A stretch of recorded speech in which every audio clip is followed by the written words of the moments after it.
The Faculty of Economics and Business, University of Indonesia, FEBUI, is a modern, dynamic, and welcoming campus, a place to study for the nation's future leaders.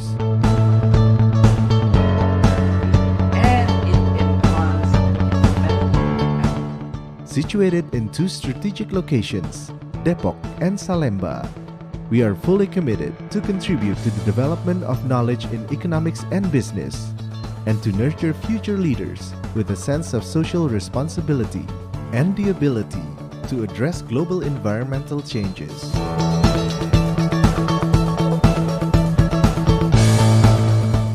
For over 65 years, we have produced the country's best graduates that will potentially play important roles both in the Indonesian government and the private sector. So my name is Thijs Hesselmans, I'm from Blanda, and one of the many things I like about Fakultas Ekonomi and Business Universitas Indonesia is that the campus is really green. It's wonderful.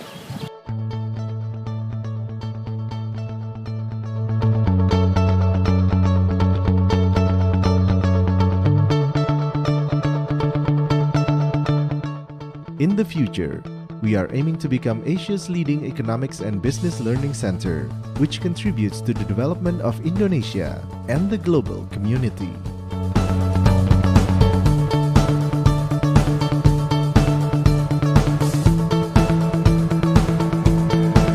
FEBUI has three departments: the Department of Economics, the Department of Management, and the Department of Accounting, with specified courses such as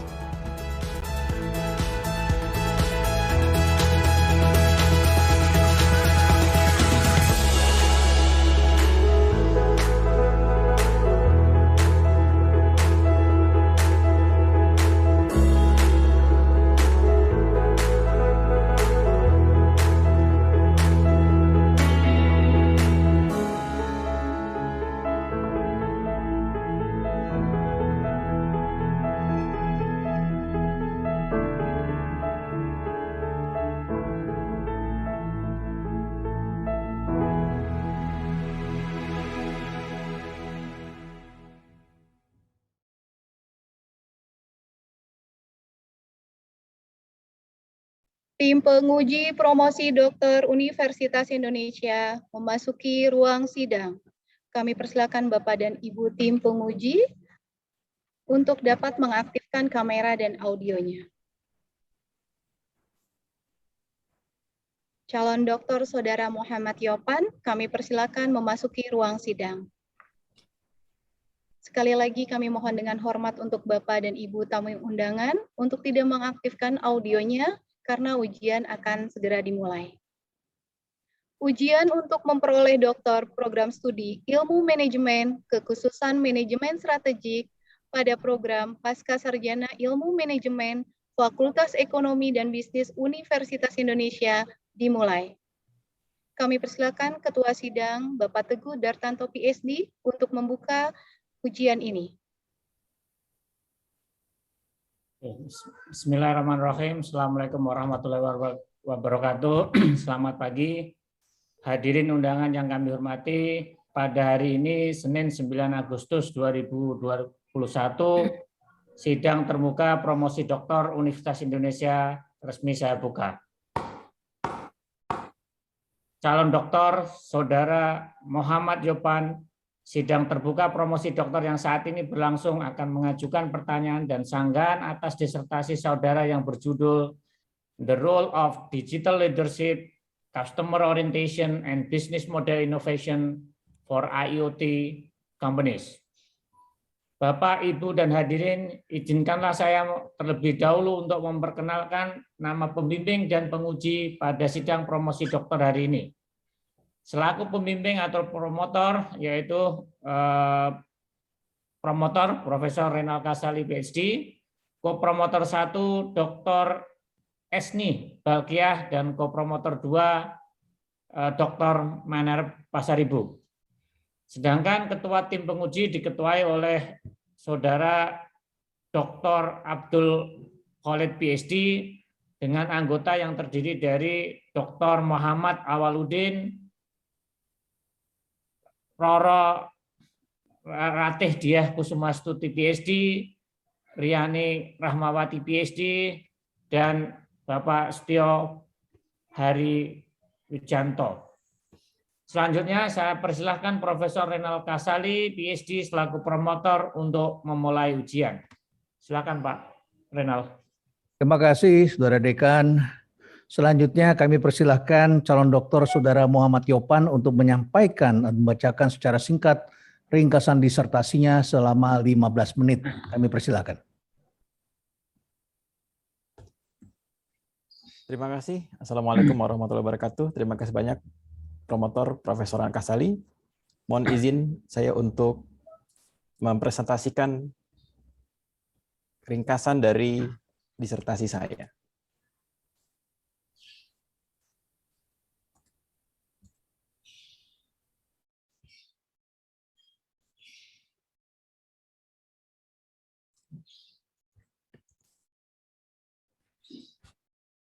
Disertasi ini diberi judul The Role of Digital Leadership, Customer Orientation and Business Model Innovation for IT Companies. Sebagai overview dari McKinsey research yang dilakukan pada 2016, mereka melakukan riset di beberapa negara dan mengidentifikasi bahwa relative score atau indeks digitalisasi berbanding lurus dengan labor productivity. Dari hasil ini kita bisa lihat bahwa Indonesia masih berada pada posisi yang relatif rendah. Artinya, secara produktivitas dari labor masih relatif rendah dan juga berpengaruh terhadap GDP negara Indonesia. Dalam riset ini disimpulkan bahwa apabila Indonesia bisa meningkatkan indeks digitalisasi, maka akan berpotensi untuk meningkatkan labor productivity dan juga meningkatkan ekonomi Indonesia. Selain itu, dari interview di lapangan dengan berbagai leader dari IT company dan eksplorasi, ternyata perusahaan-perusahaan IT di Indonesia masih struggling untuk mendapatkan performance secara finansial. Hal ini juga terindikasi dari research yang ada di McKinsey bahwa memang agak struggling untuk memberikan inovasi IoT di Indonesia.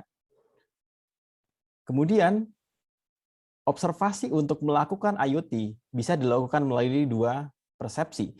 Yang pertama adalah IoT dari sudut pandang customer sebagai end user. Yang kedua adalah IoT dari sudut pandang provider, yaitu IoT company. Pada penelitian ini, kita lebih fokuskan ke arah IoT dari sudut pandang provider atau IoT companies.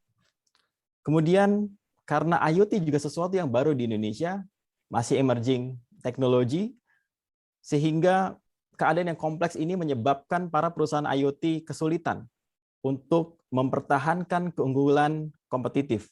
Sehingga melakukan inovasi sebuah bisnis model adalah sebuah keharusan.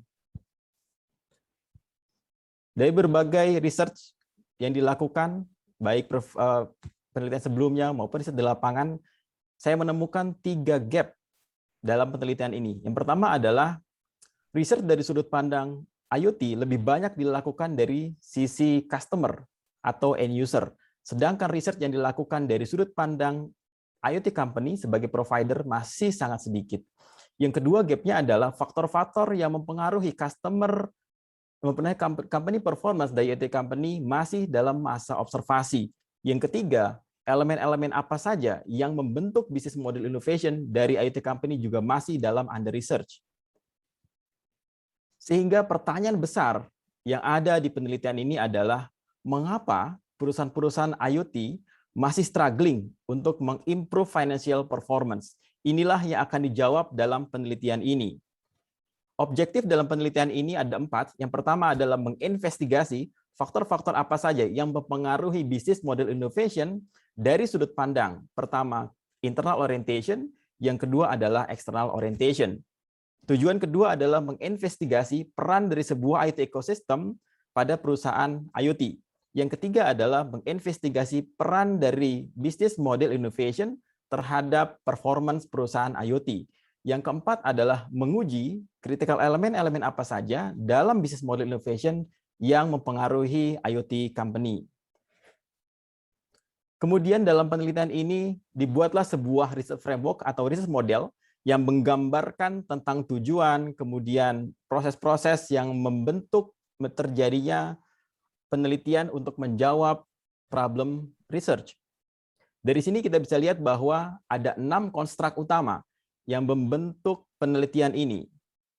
Mulai dari kiri, yang pertama adalah digital leadership. Memiliki beberapa dimensi sebagai tolak ukur yang bisa digunakan untuk pengambilan data.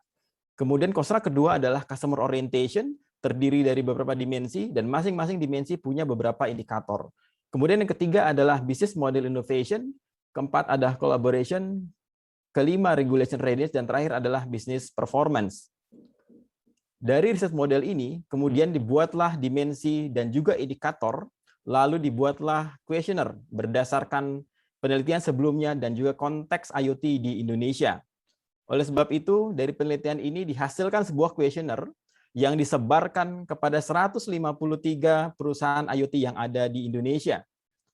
Hasilnya adalah 97 responden menanggapi questionnaire ini, namun hanya 75 IoT company yang valid sebagai responden.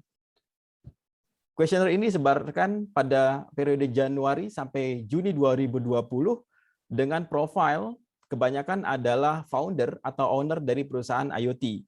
Dari sisi job roles, kebanyakan adalah sales, kemudian dari company types, kebanyakan adalah IoT system integrator. Kemudian dari lokasi, mereka sebagian besar tersebar di Jabodetabek, dan dari sisi gender, sebagian besar adalah pria. Kemudian dari hasil yang kami dapatkan, kemudian saya melakukan penghitungan secara statistik melalui measurement model untuk validasi dan reliability, kemudian melakukan structural model test, sehingga dihasilkan hipotesa dari penelitian ini. Yang pertama adalah hipotesa pertama, terbukti bahwa digital leadership mampu mempengaruhi secara signifikan customer orientation. Namun di hipotesa kedua, yaitu digital leadership tidak mampu mempengaruhi, tidak terbukti mempengaruhi business model innovation. Di hipotesa ketiga, customer orientation ternyata secara signifikan mempengaruhi business model innovation. Hipotesa keempat dan kelima tidak terbukti, sementara hipotesa keenam terbukti, yaitu business model innovation mempengaruhi business performance, kemudian collaboration dan regulation readiness sebagai moderator tidak mempengaruhi hubungan antara business model innovation dengan business performance. Dari sini kita bisa lihat bahwa peran digital leadership sangat-sangat penting. Namun, digital leadership tidak mampu secara langsung untuk mempengaruhi business model innovation. Bisnis digital leadership baru akan mampu mempengaruhi business model innovation apabila dilakukan sebuah moderasi, yaitu customer orientation. Dari sini kita bisa lihat bahwa kemampuan digital leadership saja, misalnya kemampuan seorang leader untuk tahu tentang teknologi saja, tidak serta-merta mampu untuk melakukan inovasi bisnis model. Namun, apabila seorang digital leader mempunyai karakter customer orientation, yaitu mengetahui dengan pasti apa sebetulnya yang customer inginkan, maka dia akan mampu melakukan innovation business model. Dalam konteks IoT, kemampuan untuk mengenali kebutuhan customer sangat penting. IoT sangat niche market, sangat sesuai dengan kebutuhan customer. Boleh jadi di dua perusahaan yang berbeda, di satu segmen yang sama, bisa jadi solusinya atau kebutuhannya berbeda.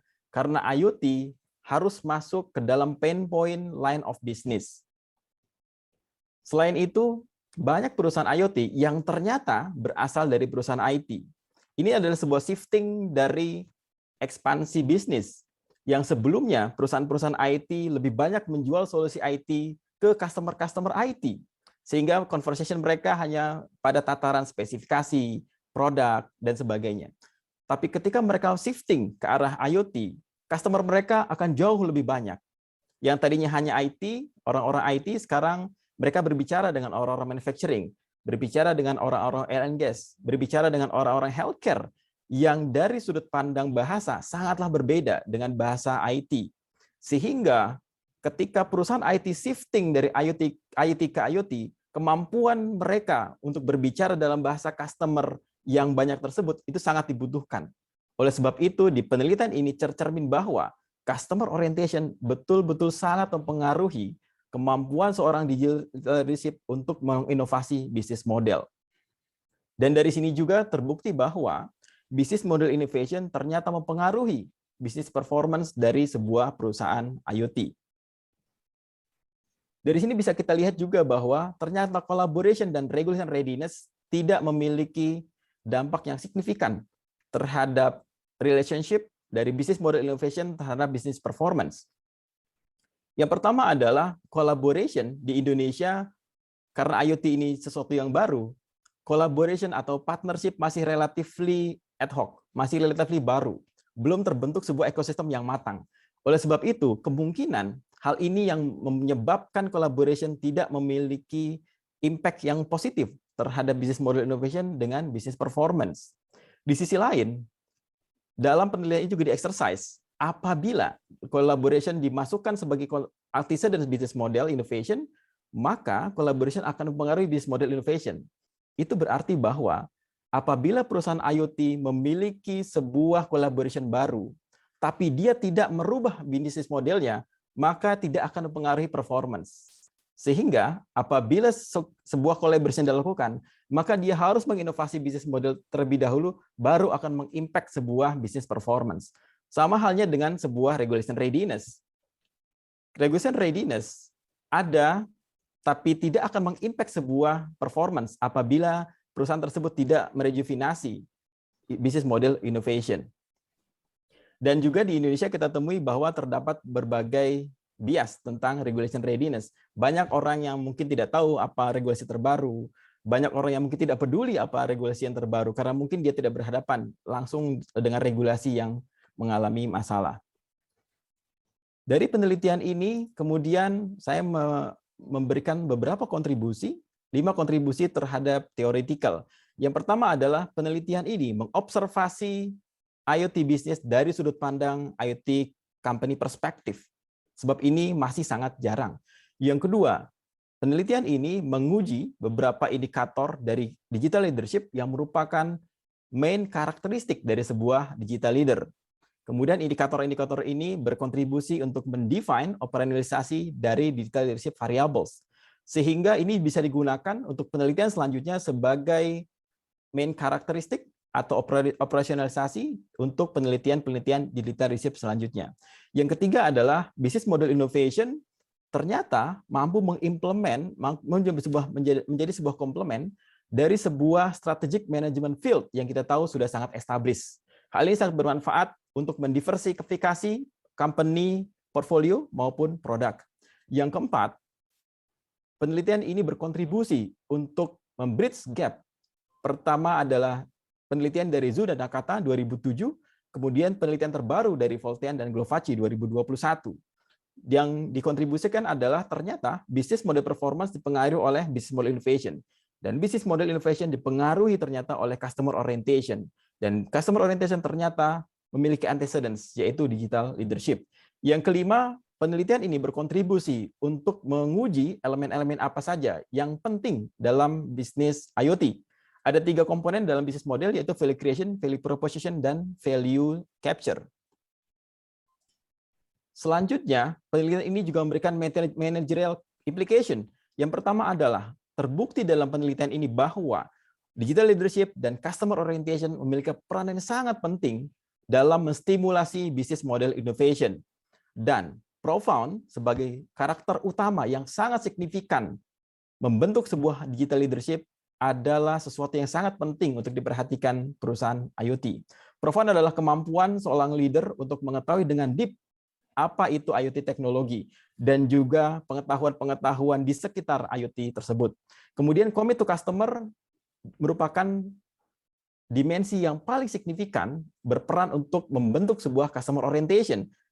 Commit to customer sangat penting di IoT, bagaimana kita berkomit ke customer untuk membantu mereka, misalnya mereduce cost, misalnya memperbaiki reliability, dan lain-lain.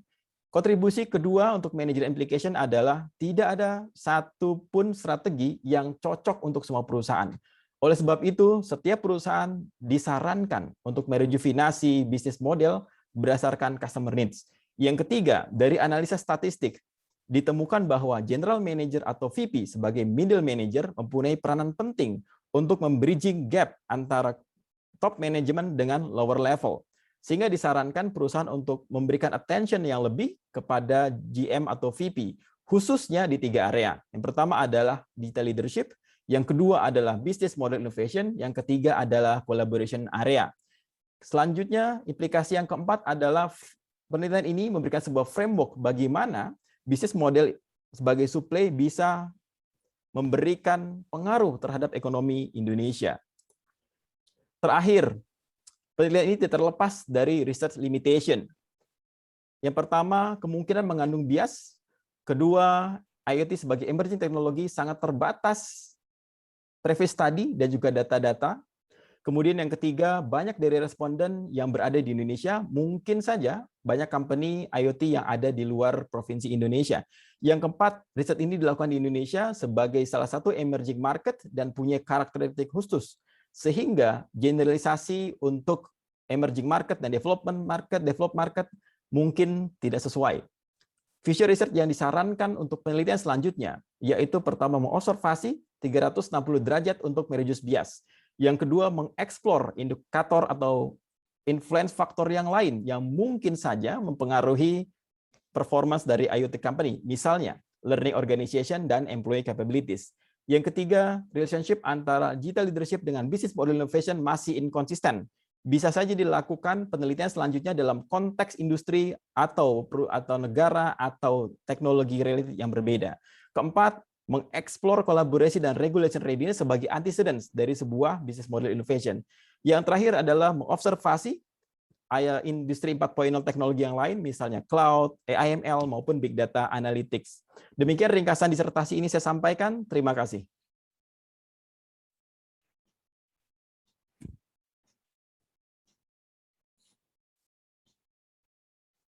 Terima kasih Saudara Muhammad Yopan. Acara sidang ini kami lanjutkan dengan pertanyaan atau sanggahan dari para penguji. Saya persilahkan penguji pertama, Bapak Doni Abdul Khalid PhD, selaku Ketua Penguji untuk menyampaikan pertanyaan atau sanggahannya. Silakan Pak Doni. Ya, terima kasih Pak Dekan. Pak Yopan, selamat sudah melalui beberapa proses ya, sudah sampai ke titik ini ya. Terkait dengan studinya tentu saja relevan ya dengan apa yang terjadi saat ini ya, terutama di industri dan lain sebagainya. Nah, mungkin saya hanya satu pertanyaan saja, dan ini bukan pertanyaan ya, lebih kepada bagaimana Pak Yopan bisa menggunakan hasil penelitiannya saat ini untuk mencoba memahami apa yang terjadi di masa mendatang. Ya. Nah, seperti yang kita ketahui, kondisi pandemi mungkin merubah ya lingkungan ya, dan juga tentu saja kalau tadi dibagi dari aspek supply dan demand, banyak juga perubahan di aspek demand terutama, tapi juga tidak menutup kemungkinan di sisi aspek supply-nya juga mengalami perubahan. Nah, kalau dari Pak Yopan sendiri ya, berdasarkan studinya selama ini dan apa yang tadi jadi kesimpulan dalam studi ini, bagaimana situasi saat ini ya memiliki kemungkinan untuk merubah ya interaksi antara mulai dari digital leadership, model bisnis innovation-nya ya, dan hal-hal lain yang disampaikan. Nah, jadi saya mungkin lebih kepada pertanyaannya itu tuh, gimana nih dengan apa yang sudah Pak Yopan punya, bagaimana mencoba menganalisis perbedaan kondisi di saat sedang penelitiannya waktu itu kan sebelum pandemi ya. dan di masa mendatang. Silakan Pak Yopan.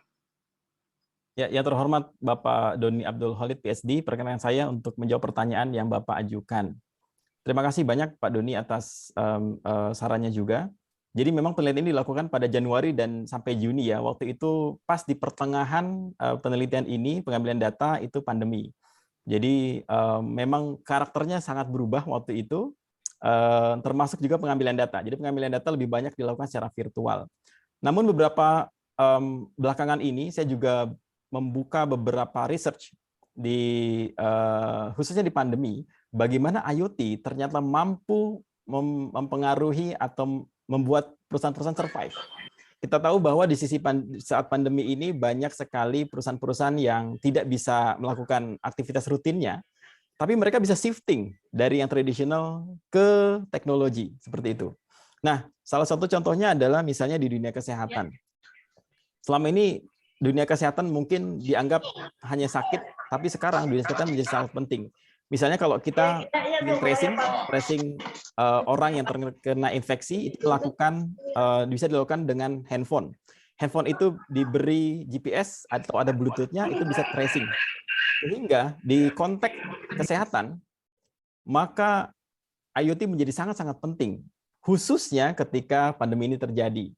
Nah, di dunia, di segmen-segmen yang lain, misalnya banyak perusahaan-perusahaan yang sekarang mulai mengaktifkan IoT untuk melakukan efisiensi. Yang tadinya misalnya harus visit dari satu BTS ke BTS yang lain, visit dari satu field ke field yang lain. Sekarang cukup ditaruh sensor IoT, dia sudah bisa melihat sendiri apa yang terjadi di site tersebut. Sehingga orang tidak perlu datang untuk menghindari kontak fisik dan lain-lain. Nah, itu sangat bermanfaat karena ternyata bisa reduce cost traveling, cost waktu, cost resource, itu bisa sangat dihemat dengan adanya IoT tersebut. Sehingga berita baiknya adalah kejadian COVID ini membuat perusahaan jadi semakin berakselerasi untuk menggunakan teknologi. Salah satunya adalah IoT. Jadi ke depannya yang saya pikirkan adalah semakin banyak perusahaan-perusahaan yang semakin sadar bahwa IoT itu sangat penting. Bahwa interaksi orang dengan orang lain itu perlu dikurangi. Bahwa efisiensi ternyata bisa dilakukan dengan menambahkan sebuah teknologi, misalnya IoT. Sehingga akan banyak sekali customer-customer, misalnya beberapa segmen-segmen industri yang semuanya akan menggunakan IoT untuk mengefisiensikan mereka punya produktivitas, mereka punya cost, kemungkinan meningkatkan produktivitas mereka. Nah, ini berita baik juga untuk IoT, akan semakin digemari, dan ternyata banyak perusahaan yang survive karena mereka memanfaatkan IoT. Demikian jawaban yang saya dapat sampaikan, Pak Doni. Ya, sedikit mungkin saya minta jawaban yang langsung, misalnya kalau saat ini bagaimana kalau dalam kesimpulannya kan consumer orientation mempengaruhi tapi melalui business model innovation ya.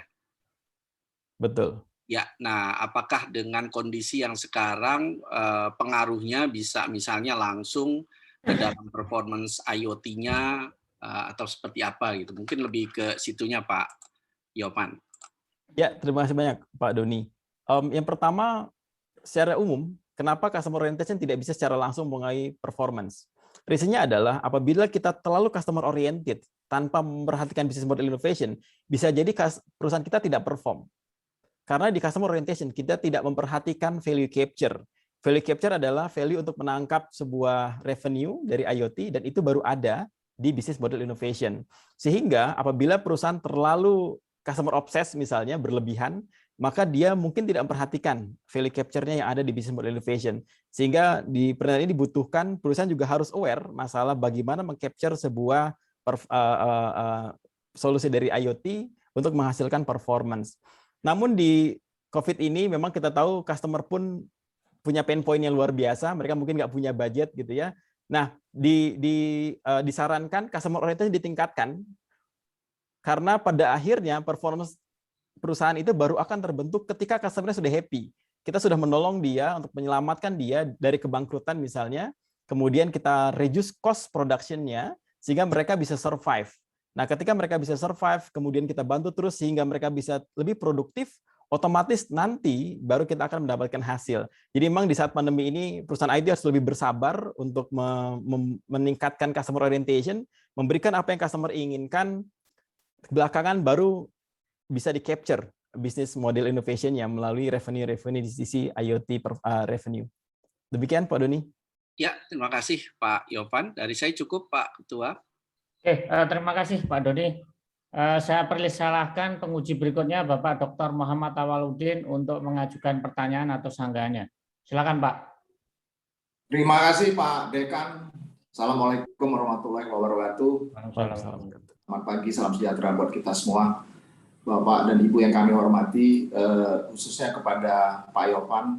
Selamat dulu ya Pak Yopan sebagai praktisi di industri IT dan telco. Menurut saya hasil penelitian dan juga kajiannya akan sangat pasti bermanfaat.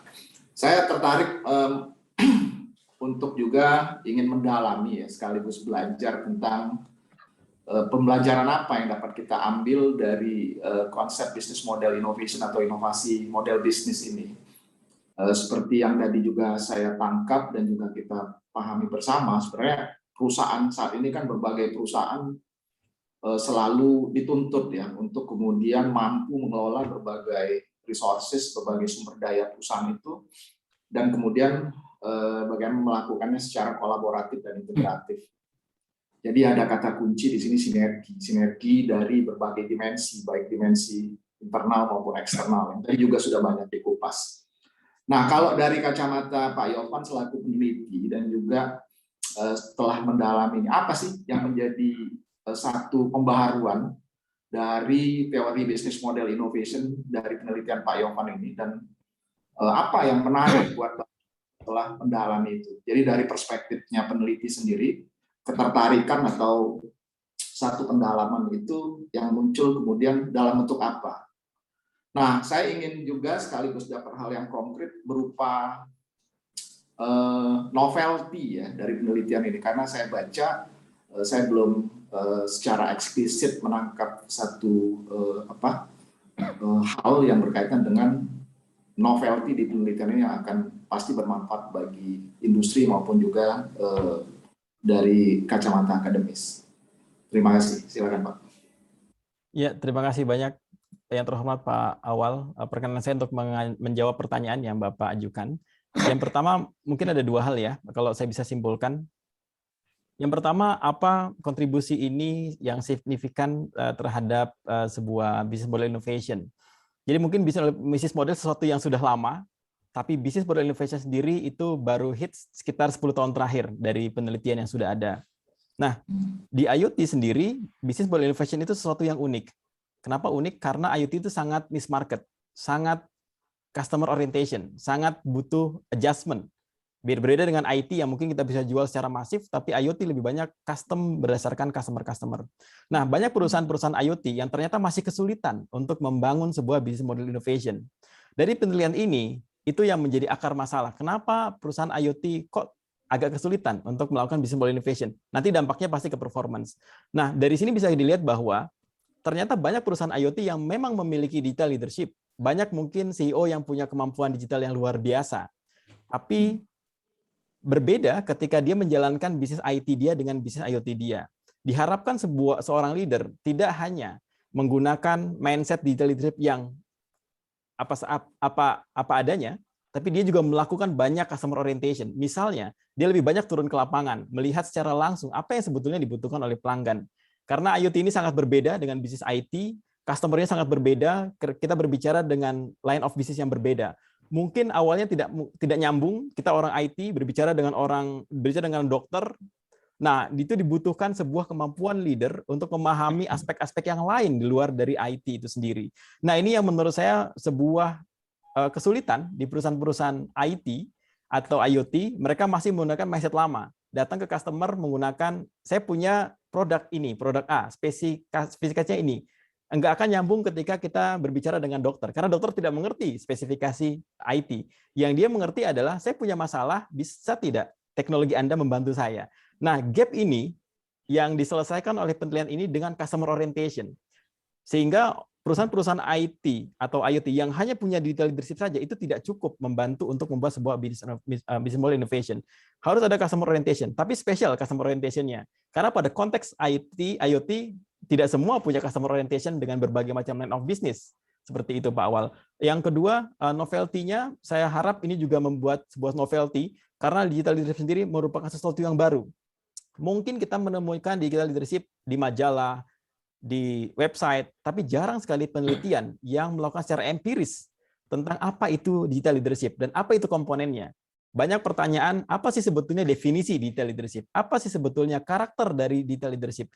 Ini yang menjadi novelty dari penelitian ini, menguji cobakan definisinya, dimensinya, indikatornya yang dicobakan pada penelitian empirikal di penelitian ini. Dan kami berharap ini bisa menjadi sebuah kontribusi baik secara teoretikal maupun juga dari sisi manajerial. Demikian jawaban yang saya berikan, Pak Awal. Terima kasih. Pak Awal, Sedikit, bagaimana? Ya, silakan. ya, Pak. sedikit ungkapan yang mungkin dalam 2 atau 3 kata saya ingin mendengar Pak Yopan menyimpulkan apa yang kira-kira dapat diungkapkan dalam 2 atau 3 kata berupa frasa penelitian Pak Yopan kali ini. Digital leadership tidak hanya dibutuhkan, namun juga customer orientation untuk membangun sebuah inovasi bisnis model. Terima kasih Pak Dekan, Ketua. Kami kembalikan. Terima kasih Pak Muhammad Awaludin.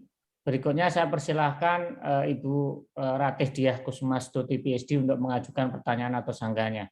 Silakan Bu. Terima kasih Pak Dekan. Selamat pagi Bapak Ibu semua. Pertama-tama saya ucapkan selamat kepada Pak Yopan karena sudah sampai pada tahap ini. Pertanyaan saya akan berkaitan dengan hasil penelitian yang Pak Yopan lakukan. Nah, kalau kita lihat dari hasil analisisnya, menunjukkan bahwa moderasi dari kolaborasi pada hubungan antara business model innovation dan business performance terbukti tidak signifikan.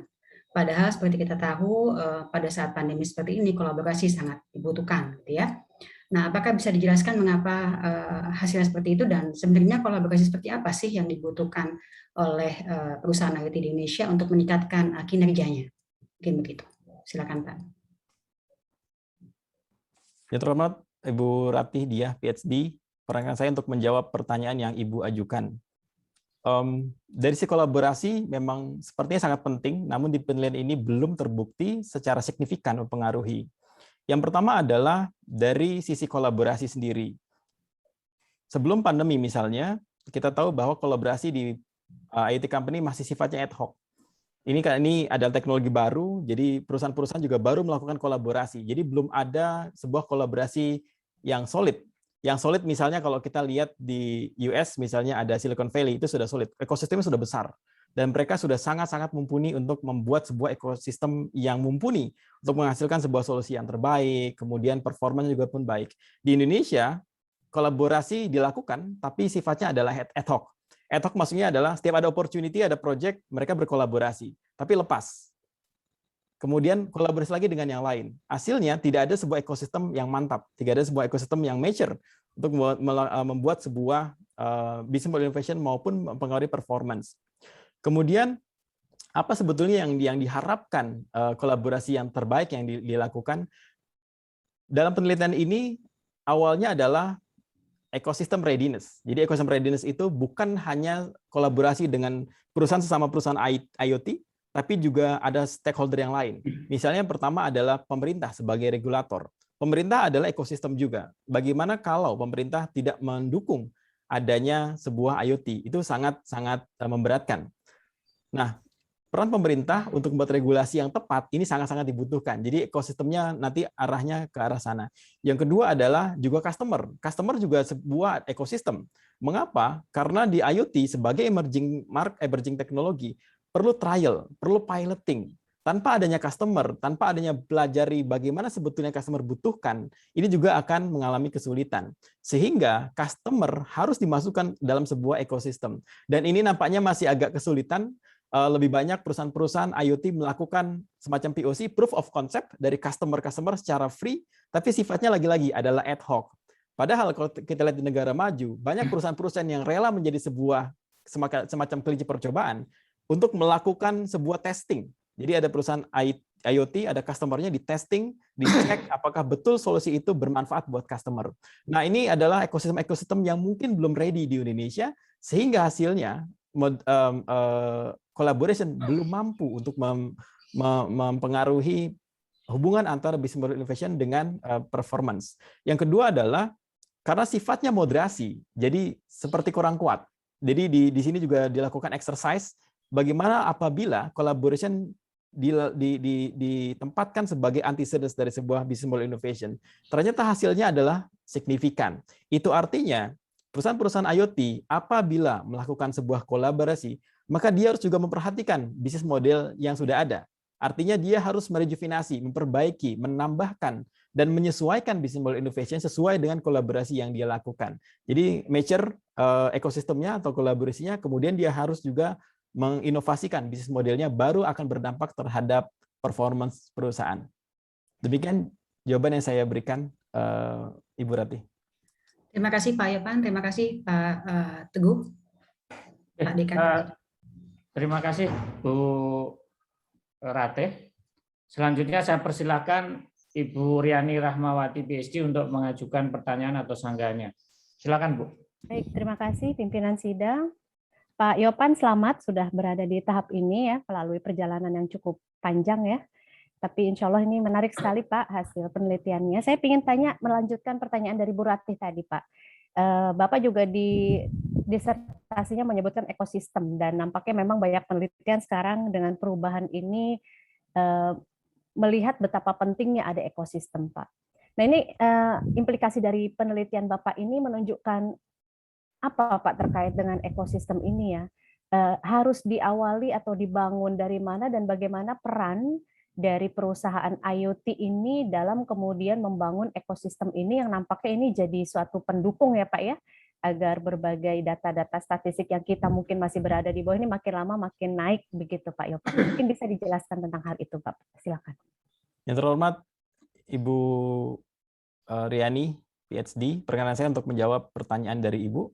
Menarik sekali Ibu berbicara tentang ekosistem, memang ini sesuatu yang sangat penting, terutama di kala sekarang ini. Banyak sekali perusahaan-perusahaan yang berjatuhan, dan tanpa ekosistem mereka tidak bisa bangkit dengan sendirinya. Nah, ekosistem ini yang diharapkan yang bisa dimulai, pertama dari sisi komunitas. Jadi di IoT sendiri itu punya banyak sekali komunitas, punya banyak sekali partnership yang sudah ada. Nah, tinggal diofisialkan. Pemerintah saat ini yang saya ketahui juga membuat beberapa fasilitas, misalnya KEK seperti itu ya, daerah-daerah yang khusus seperti itu untuk membuat sebuah ekosistem baru. Idenya adalah mungkin bisa kita lihat di Shenzhen di Cina, mungkin Silicon Valley di Amerika, hal-hal yang sama. Tapi memang tidak selalu ekosistem itu terbentuk dari infrastruktur dahulu. Ekosistem bisa terbentuk dari komunitas yang udah ada. Jadi sekarang kita punya banyak sekali IoT ekosistem tapi masih ad hoc, dan di Indonesia juga ada IoT, asosiasi IoT, ini juga menjadi cikal bakal. Asosiasi IoT Indonesia juga sangat berperan penting sebagai advisor dari pemerintah untuk membuat sebuah regulasi, juga mengenable berbagai stakeholder yang ada di ekosistem IoT company dan lain-lain. Mulai dari cikal bakal ini, dari ekosistem ini, kita harapkan bisa diofisialkan oleh pemerintah menjadi sebuah ekosistem yang mature, dibantu dengan regulasi, mungkin dengan insentif pajak dan lain-lain, sehingga semakin berkembang IoT yang ada di Indonesia. Demikian yang dapat saya sampaikan, Ibu Riani. Baik. Bagaimana Bu Riani? Masih ada? Baik. Terima kasih jawabannya. Iya baik, terima kasih pimpinan sidang. Saya cukup Pak. Oke, terima kasih Bu Riani. Berikutnya saya persilahkan Bapak Setio Hari Wijanto untuk mengajukan pertanyaan atau sanggahannya. Silakan Pak. Terima kasih Pak. Pertama-tama selamat Pak Yopan. Paling enggak hari ini Bapak udah berdiri di sini. Sampai sini ya. Meskipun karena COVID sempat menghilang. Oke, pertama ada beberapa istilah yang mungkin saya ingin barangkali bukan koreksi ya, mungkin sarankan ya.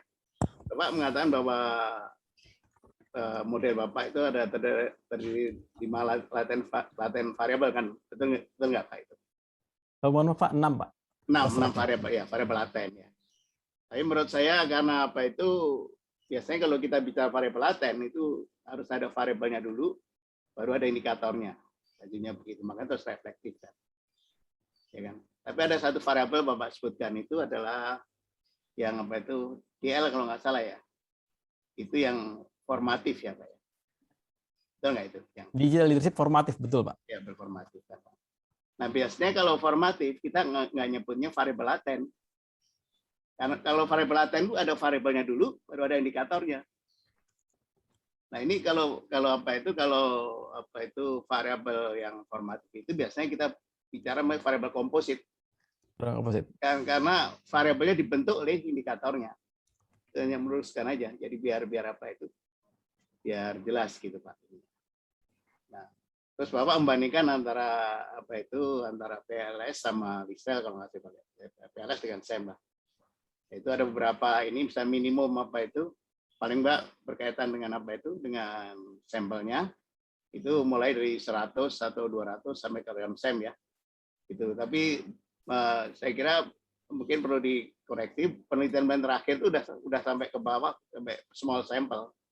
Nah, itu mungkin bisa dikoreksi soalnya referensi 2014 2000 berapa itu yang mungkin perlu dikoreksi. Oke ya, terakhir adalah saya menyambung Bu Riani tadi dan Bu Ratih juga mengenai moderator gitu. Kan moderatornya itu tidak signifikan dua-duanya. Itu kira-kira memprosesnya seperti apa secara umum aja Pak? Kok bisa tidak signifikan itu? Kira-kira. Jadi, kalau penjelasan mengenai apa itu beberapa alasannya sudah Bapak sebutkan, tapi memproses secara ininya ya secara umum aja. Untuk proses moderasi itu, kenapa kok apa itu? Gimana caranya? Apakah diapain, interaksi, di multisampelkan dan sebagainya, sedikit mengenai metodologi lah gitu kan. Silakan Pak. Ya, terima kasih yang terhormat Bapak Setio, Bapak Dr. Setio, perkenalkan saya untuk menjawab pertanyaan yang Bapak ajukan. Terima kasih Pak. Yang pertama dari penamaan ya, variabel komposit, betul itu adalah formatif membentuk digital leadership. Kemudian selanjutnya untuk yang moderasi, jadi mohon maaf sebelumnya untuk yang Lisrel, ya memang ini jumlahnya 75, tapi Bapak sarankan juga bisa menggunakan Lisrel ya Pak. Sepertinya ini akan sangat menarik karena memang penelitian sekarang lebih niche, lebih spesifik, dan jumlah respondennya juga sangat-sangat sedikit. Contohnya IoT sendiri memang emerging teknologi dan juga perusahaan-perusahaan juga masih sangat sedikit di Indonesia. Saya kira sangat bermanfaat untuk penelitian selanjutnya menggunakan Lisrel dalam small sample. Terima kasih Pak atas inputnya. Kemudian yang ketiga dari moderasi, jadi di penelitian ini menggunakan Smart PLS. Di Smart PLS memang ada fitur untuk memberikan moderasi. Dan itu sifatnya lebih otomatis. Jadi kita hanya memasukkan parameter apa yang ingin dilakukan sebagai moderasi, kemudian pengaruhi hubungan apa dengan apa. Yang dilakukan di Smart PLS ini adalah interaksi, jadi mengalihkan hubungan antara bisnis model innovation dengan performance, kemudian diinteraksikan dengan moderator. Dalam hal ini adalah collaboration dan regulation readiness. Dan hasilnya memang ternyata tidak signifikan. Dari beberapa tes dan beberapa penelitian, memang pada umumnya ketika melakukan moderasi di Smart PLS, hasilnya lebih banyak tidak signifikan. Jadi ini mungkin yang juga salah satu PR untuk menguji cobakan moderasi sebagai moderasi untuk menggunakan software yang lain, bukan Smart PLS ya. Karena memang di penelitian selanjutnya diskusi dengan beberapa peneliti juga, ketika melakukan moderasi di Smart PLS lebih banyak cenderung tidak signifikan, seperti Pak Setio. Smart PLS pun juga melakukan banyak sekali perbaikan. Kita tahu banyak versi yang sudah ditambahkan dari sisi fiturnya dan juga dari sisi metodologi yang dihitung oleh Smart PLS tersebut. Terima kasih Pak Setio, demikian jawaban yang bisa saya sampaikan. Ya, ini aja Pak, apa itu teman biasanya karena bila Bapak interaksikan itu multi-call-nya terjadi, kira-kira begitu. Jadi multi-call itu seringkali. Multi-call ini sih, ya. Kemungkinan nanti Bapak coba dengan multi-sampel Pak, bagi dua kelompok. Dicoba aja, siapa tahu multi-sampel bisa signifikan itu. Baik, terima kasih jawabannya. Baik, terima kasih banyak Pak Setio. Pak Teguh. Terima kasih Pak Setio. Dari penguji sudah semuanya. Berikutnya adalah dari tim kopromotor. Saya persilahkan kopromotor 1, Ibu Dr. Esni Balkiah untuk menyampaikan tanggapan atau sanggahnya. Silakan Bu. Terima kasih Pak Pimpinan Sidang, Pak Teguh, Pak Yopan. Saya kemarin itu waktu kita berdiskusi ya terkait dengan finding ini, menarik sekali the power of customer orientation ya Pak ya di dalam modelnya ya. Nah, kalau saya melihat lagi lebih dalam model Bapak tersebut, saya melihat adalah peran penting daripada committed to customer. Dimensi itu ya Pak, karena dia loadingnya adalah yang paling besar. Nah, menurut saya itu memang harus begitu ya di era sekarang ya Pak ya. Nah, saya ingin mendengar pendapat Bapak, bagaimana implementasi committed to customer ini di industri ini, Pak. Silakan, Pak. Ya, yang terhormat Ibu Dr. Esni Balkiah, perkenalkan untuk menjawab pertanyaan yang Ibu ajukan. Benar sekali, Bu. Jadi, commit to customer adalah dimensi yang paling signifikan membentuk customer orientation. Dan di IoT sendiri karakternya sangat unik. Jadi, biasanya ketika kita pertama kali ketemu dengan customer akan menceritakan pain point-nya mereka. Dari situ kemudian kita olah membuat sebuah solusi. Biasanya solusi yang ditampilkan tidak pas dengan customer. Karena untuk membuat sebuah solusi IT itu sangat membutuhkan waktu yang lama, ada FGD-nya, ada diskusi dengan berbagai macam stakeholders, kadang-kadang mempengaruhi operational proses di perusahaan tersebut, sehingga butuh waktu yang lama. Nah, commit to customer ini adalah sebuah komitmen yang harus diberikan dari awal hingga akhir. Kadang-kadang kebanyakan secara kasar lepas tangan seperti itu ya. Jadi yang penting saya menjual, selesai. Padahal IoT berbeda. IoT sekali lagi berbeda dengan IT. Bisnis IT mungkin bisa seperti itu. Saya menjual wireless, apapun yang dipakai oleh wireless itu saya hanya jual. Tapi ketika masuk ke dunia IoT, sangat customer oriented. Berbeda customer, beda pain point. Dan kadang-kadang yang customer inginkan bukan yang customer butuhkan. Jadi berbeda antara keinginan dengan kebutuhan. Sehingga kita dituntut untuk deep dive, tahu lebih detail tentang kebutuhan mereka, apa pain point mereka, dan seterusnya. Sehingga commit to customer adalah sebuah komitmen dari perusahaan IoT untuk betul-betul membantu customer mengatasi real pain point yang betul-betul ada di lapangan. Seperti itu. Makanya ini menjadi sebuah temuan yang menarik, karena memang benar di konteks IoT, commit to customer kadang-kadang suka dilupakan oleh banyak perusahaan IoT karena lebih banyak selling, lebih banyak menjual tanpa memperhatikan komitnya ke customer. Demikian jawaban yang dapat saya berikan. Bu Esni, terima kasih. Bagaimana Bu Esni? Cukup Pak Teguh, terima kasih Pak Yopan, penjelasannya sangat robust. Oke, terima kasih Bu Esni. Berikutnya dari kopromotor 2, saya persilahkan Bapak Dr. Manarep Pasaribu untuk menyampaikan tanggapan atau sanggahnya. Baik, terima kasih. Ini Bapak Dekan, Ketua Sidang, Bapak Teguh Dartanto, PhD, dan juga yang kami hormati Profesor Renal sebagai promotor ya, dan juga Ketua Sidang Bapak Doni. Kami sebetulnya terima kasih ini bahwa diberi kesempatan memberikan pandangan sedikit ya. Tapi kami melihat secara umum ya, tulisan maupun disertasi Pak Yopan ini sudah cukup bagus ya. Karena memang sejajar dengan apa yang kita hadapi saat ini, revolusi industri 4.0. Dan ini kita ketahui bersama bahwa revolusi industri 4.0 ini adalah sebuah keniscayaan ya, pasti ya. Gak mungkin ada orang membantah ini atau mengulang atau menunda ya, ini akan jalan terus ya. Ini boleh kita lihat dalam tulisan-tulisan Pak Yopan ini ya, tren-tren yang sangat baik ditulis, antara lain misalnya smartphone dan sosial media termasuk sana ya, IoT ya, data analytics ya, cloud computing dan juga artificial intelligence. Inilah masa depan industri ke depan sebetulnya ya. Dan saya yakin dengan tulisan disertasi dari yang dibahas, yang diteliti oleh Pak Yopan ini ya, merupakan masa depan Indonesia ke depan ya. Masa depan perekonomian Indonesia ke depan ya, baik itu dia UMKM maupun dia korporasi maupun koperasi ya, yang bisa menggunakan dengan bagus ya. Kami sangat bangga sekali dengan hasil penelitian disampaikan Pak Yopan ini ya, rasanya karena kami selama ini juga membidangi masalah ini ya, jadi memang ada frekuensinya kena kepada kami, sehingga kami pada kesempatan ini sebetulnya mengucapkan terima kasih nih Pak Yopan, dan selamat ya Pak Yopan. Dan kami tentunya tidak perlu bertanya lagi, tadi sudah ada kesepakatan kita. Selamat kepada Bapak Yopan. Terima kasih.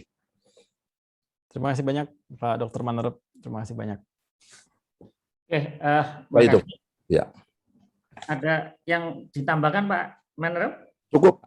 Karena hasil pembahasan tadi sudah cukup bagus sekali ya. Sudah kami lihat clear dan jelas apa yang disampaikan oleh Pak Yopan. Terima kasih. Terima kasih Pak Manerep.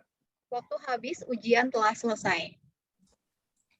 Ujian telah berakhir, izinkanlah kami mengadakan sidang tertutup untuk melakukan penilaian dan sidang kami skors untuk beberapa saat. Mohon para tamu undangan untuk tidak meninggalkan room online ini. Tim penguji promosi dokter Universitas Indonesia meninggalkan ruang sidang menuju ruang sidang tertutup secara online. Kami persilakan Bapak dan Ibu untuk masuk ke breakout room. Hadirin yang kami hormati, kami mohon menunggu beberapa saat untuk mengikuti sidang selanjutnya dan mohon tidak meninggalkan room sidang promosi dokter ini karena tim penguji promosi dokter akan kembali pada ruang sidang online ini. Terima kasih.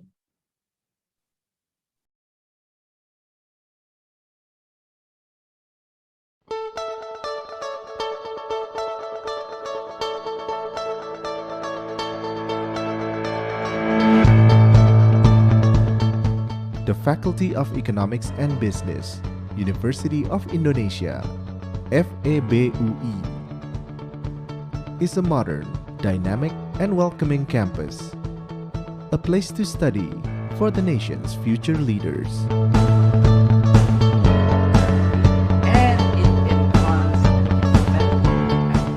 Situated in two strategic locations, Depok and Salemba, we are fully committed to contribute to the development of knowledge in economics and business, and to nurture future leaders with a sense of social responsibility and the ability to address global environmental changes.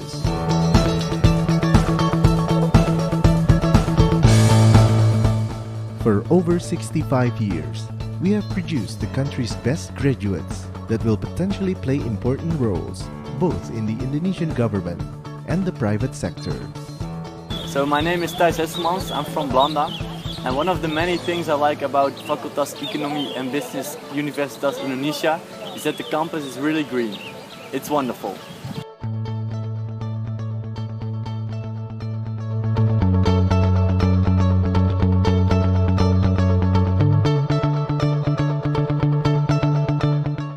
In the future, we are aiming to become Asia's leading economics and business learning center, which contributes to the development of Indonesia and the global community.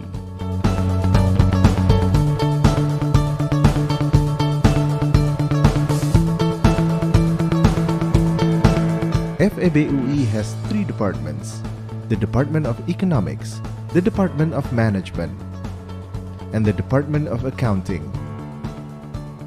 with specified courses such as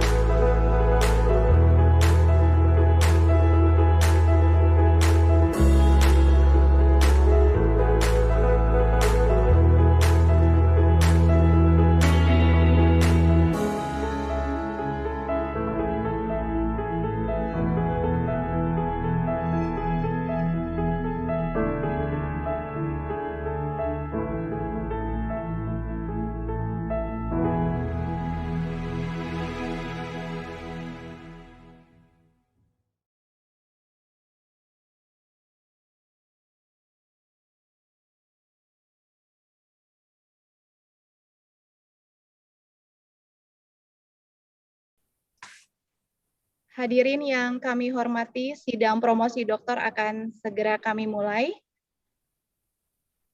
Tim penguji promosi dokter Universitas Indonesia memasuki ruang sidang. Calon dokter Saudara Muhammad Yopan dipersilakan masuk ruang sidang dan harap mengaktifkan video, kamera, serta audionya.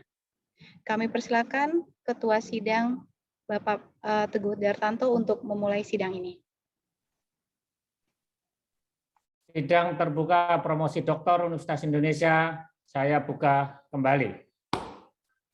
Calon doktor Saudara Muhammad Yopan, kami telah mempelajari disertasi yang saudara ajukan kepada kami, serta memperhatikan pembelaan saudara atas pertanyaan dan sanggahan dari pihak kami.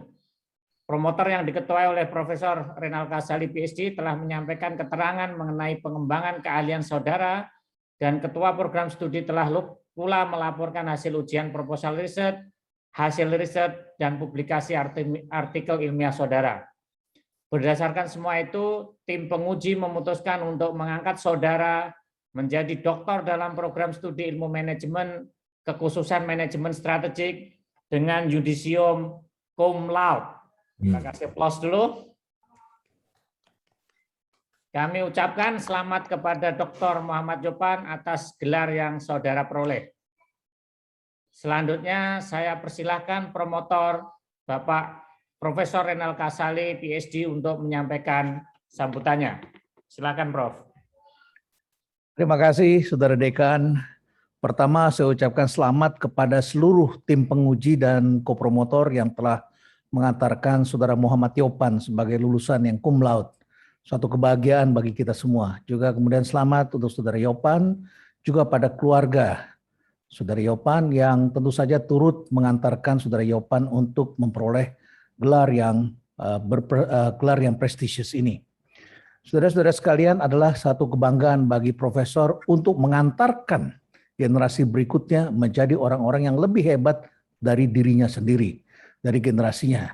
Saya sendiri adalah ketua program yang pernah memimpin program studi ini dan bahkan melahirkan program jurusan strategic management pada waktu itu. Dan saya juga adalah dosen dari beberapa orang yang hari ini sebagai penguji, dan suatu kebahagiaan bagi saya. Dan mereka telah menjadi orang-orang yang hebat yang benar-benar kami impikan seperti di masa lalu.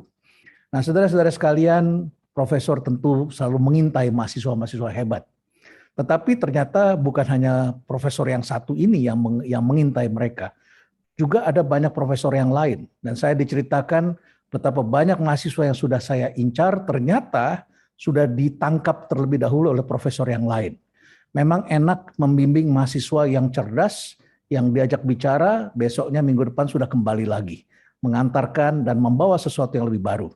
Saya tidak heran kalau Saudara Yopan hari ini mendapatkan gelar yang dengan prestasi dengan yudisium cum laude, ya, karena ini suatu proses yang cukup panjang. Nah, saudara-saudara sekalian, saya memilih menunggu mereka dan akhirnya salah satu yang datang kepada saya memang adalah Saudara Yopan.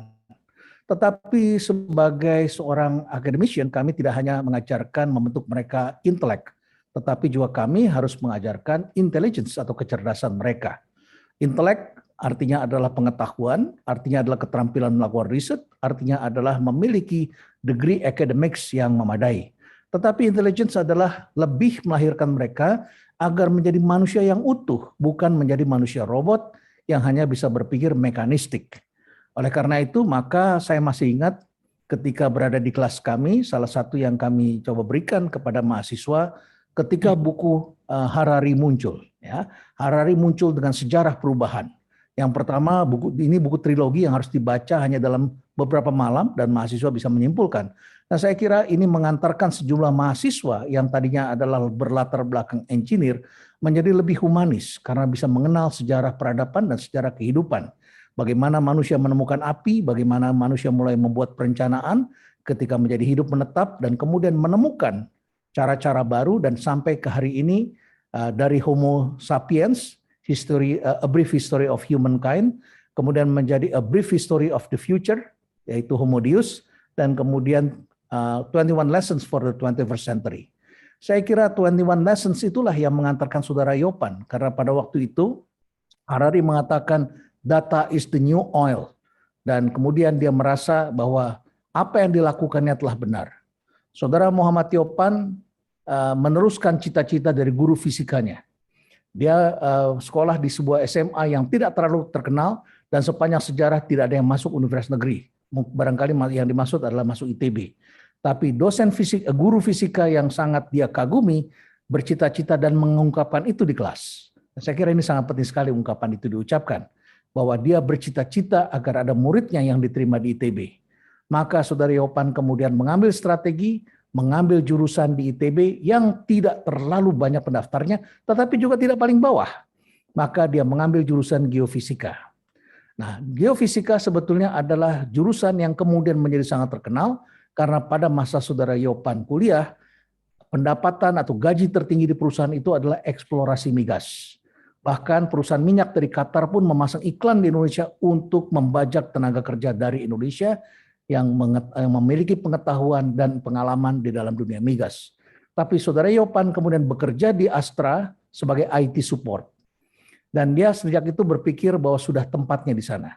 Latar belakangnya karena yang bersangkutan adalah anak tunggal, mungkin karena bosan di rumah dan akhirnya kemudian terlalu banyak bermain dengan komputer, menyendiri dan menggunakan komputer. Tetapi sebagai engineer, Saudara Yopan mengatakan dirinya sangat engineering, sangat mekanistis, sangat number oriented, dan sangat kaku. Kemudian bekerja di dunia IT juga sangat kaku. Tetapi ketika kemudian mengambil jurusan manajemen, strategic management, dia merasa hidupnya menjadi berubah. Ini satu kebahagiaan mendengarkan kata-kata itu. Karena Saudara Yopan kemudian ternyata bertemu dengan dosen-dosen yang mengajarkan dengan teknik presentasi yang harus straight, yang jelas, teknik presentasi yang hidup, dan kemudian dia mulai merasakan bahwa teknik presentasi harus berubah. Dari Astra kemudian Saudara Yopan berpindah ke beberapa tempat sampai kemudian terdaftar dan memperoleh sertifikat yang sangat elit dari Cisco Company. Dengan pengetahuan yang cukup besar, yang cukup bagus dari Cisco, kemudian dia memiliki pengetahuan yang lebih luas karena belajar ilmu strategi, ilmu manajemen, dan Saudara Yopan kemudian berkenalan dengan beragam pihak. Sejak belajar ilmu manajemen, Saudara Yopan menyampaikan kepada kami gajinya naik 3 kali. Ya, ini satu hal yang membanggakan, ternyata bisa turut mensejahterakan. Ya, nah, gaji naik 3 kali dan sering tampil di dunia internasional, paling tidak setahun sekali, termasuk Amerika Serikat, menyaksikan presentasi kelas global dari tokoh-tokoh yang sering dia dengar namanya, dia baca tulisannya dalam berbagai jurnal, dan ternyata Saudara Yopan melihat orang-orang yang tulisannya begitu hebat ternyata bisa melakukan presentasi dengan mudah. Mudah dipahami, mudah dimengerti, tidak mengimpresi tetapi membuat orang lain lebih paham. Saudara Yopan kemudian belajar itu semua dan kemudian mengantarkan yang bersangkutan. Hari ini saya sengaja bawa botol Amazon.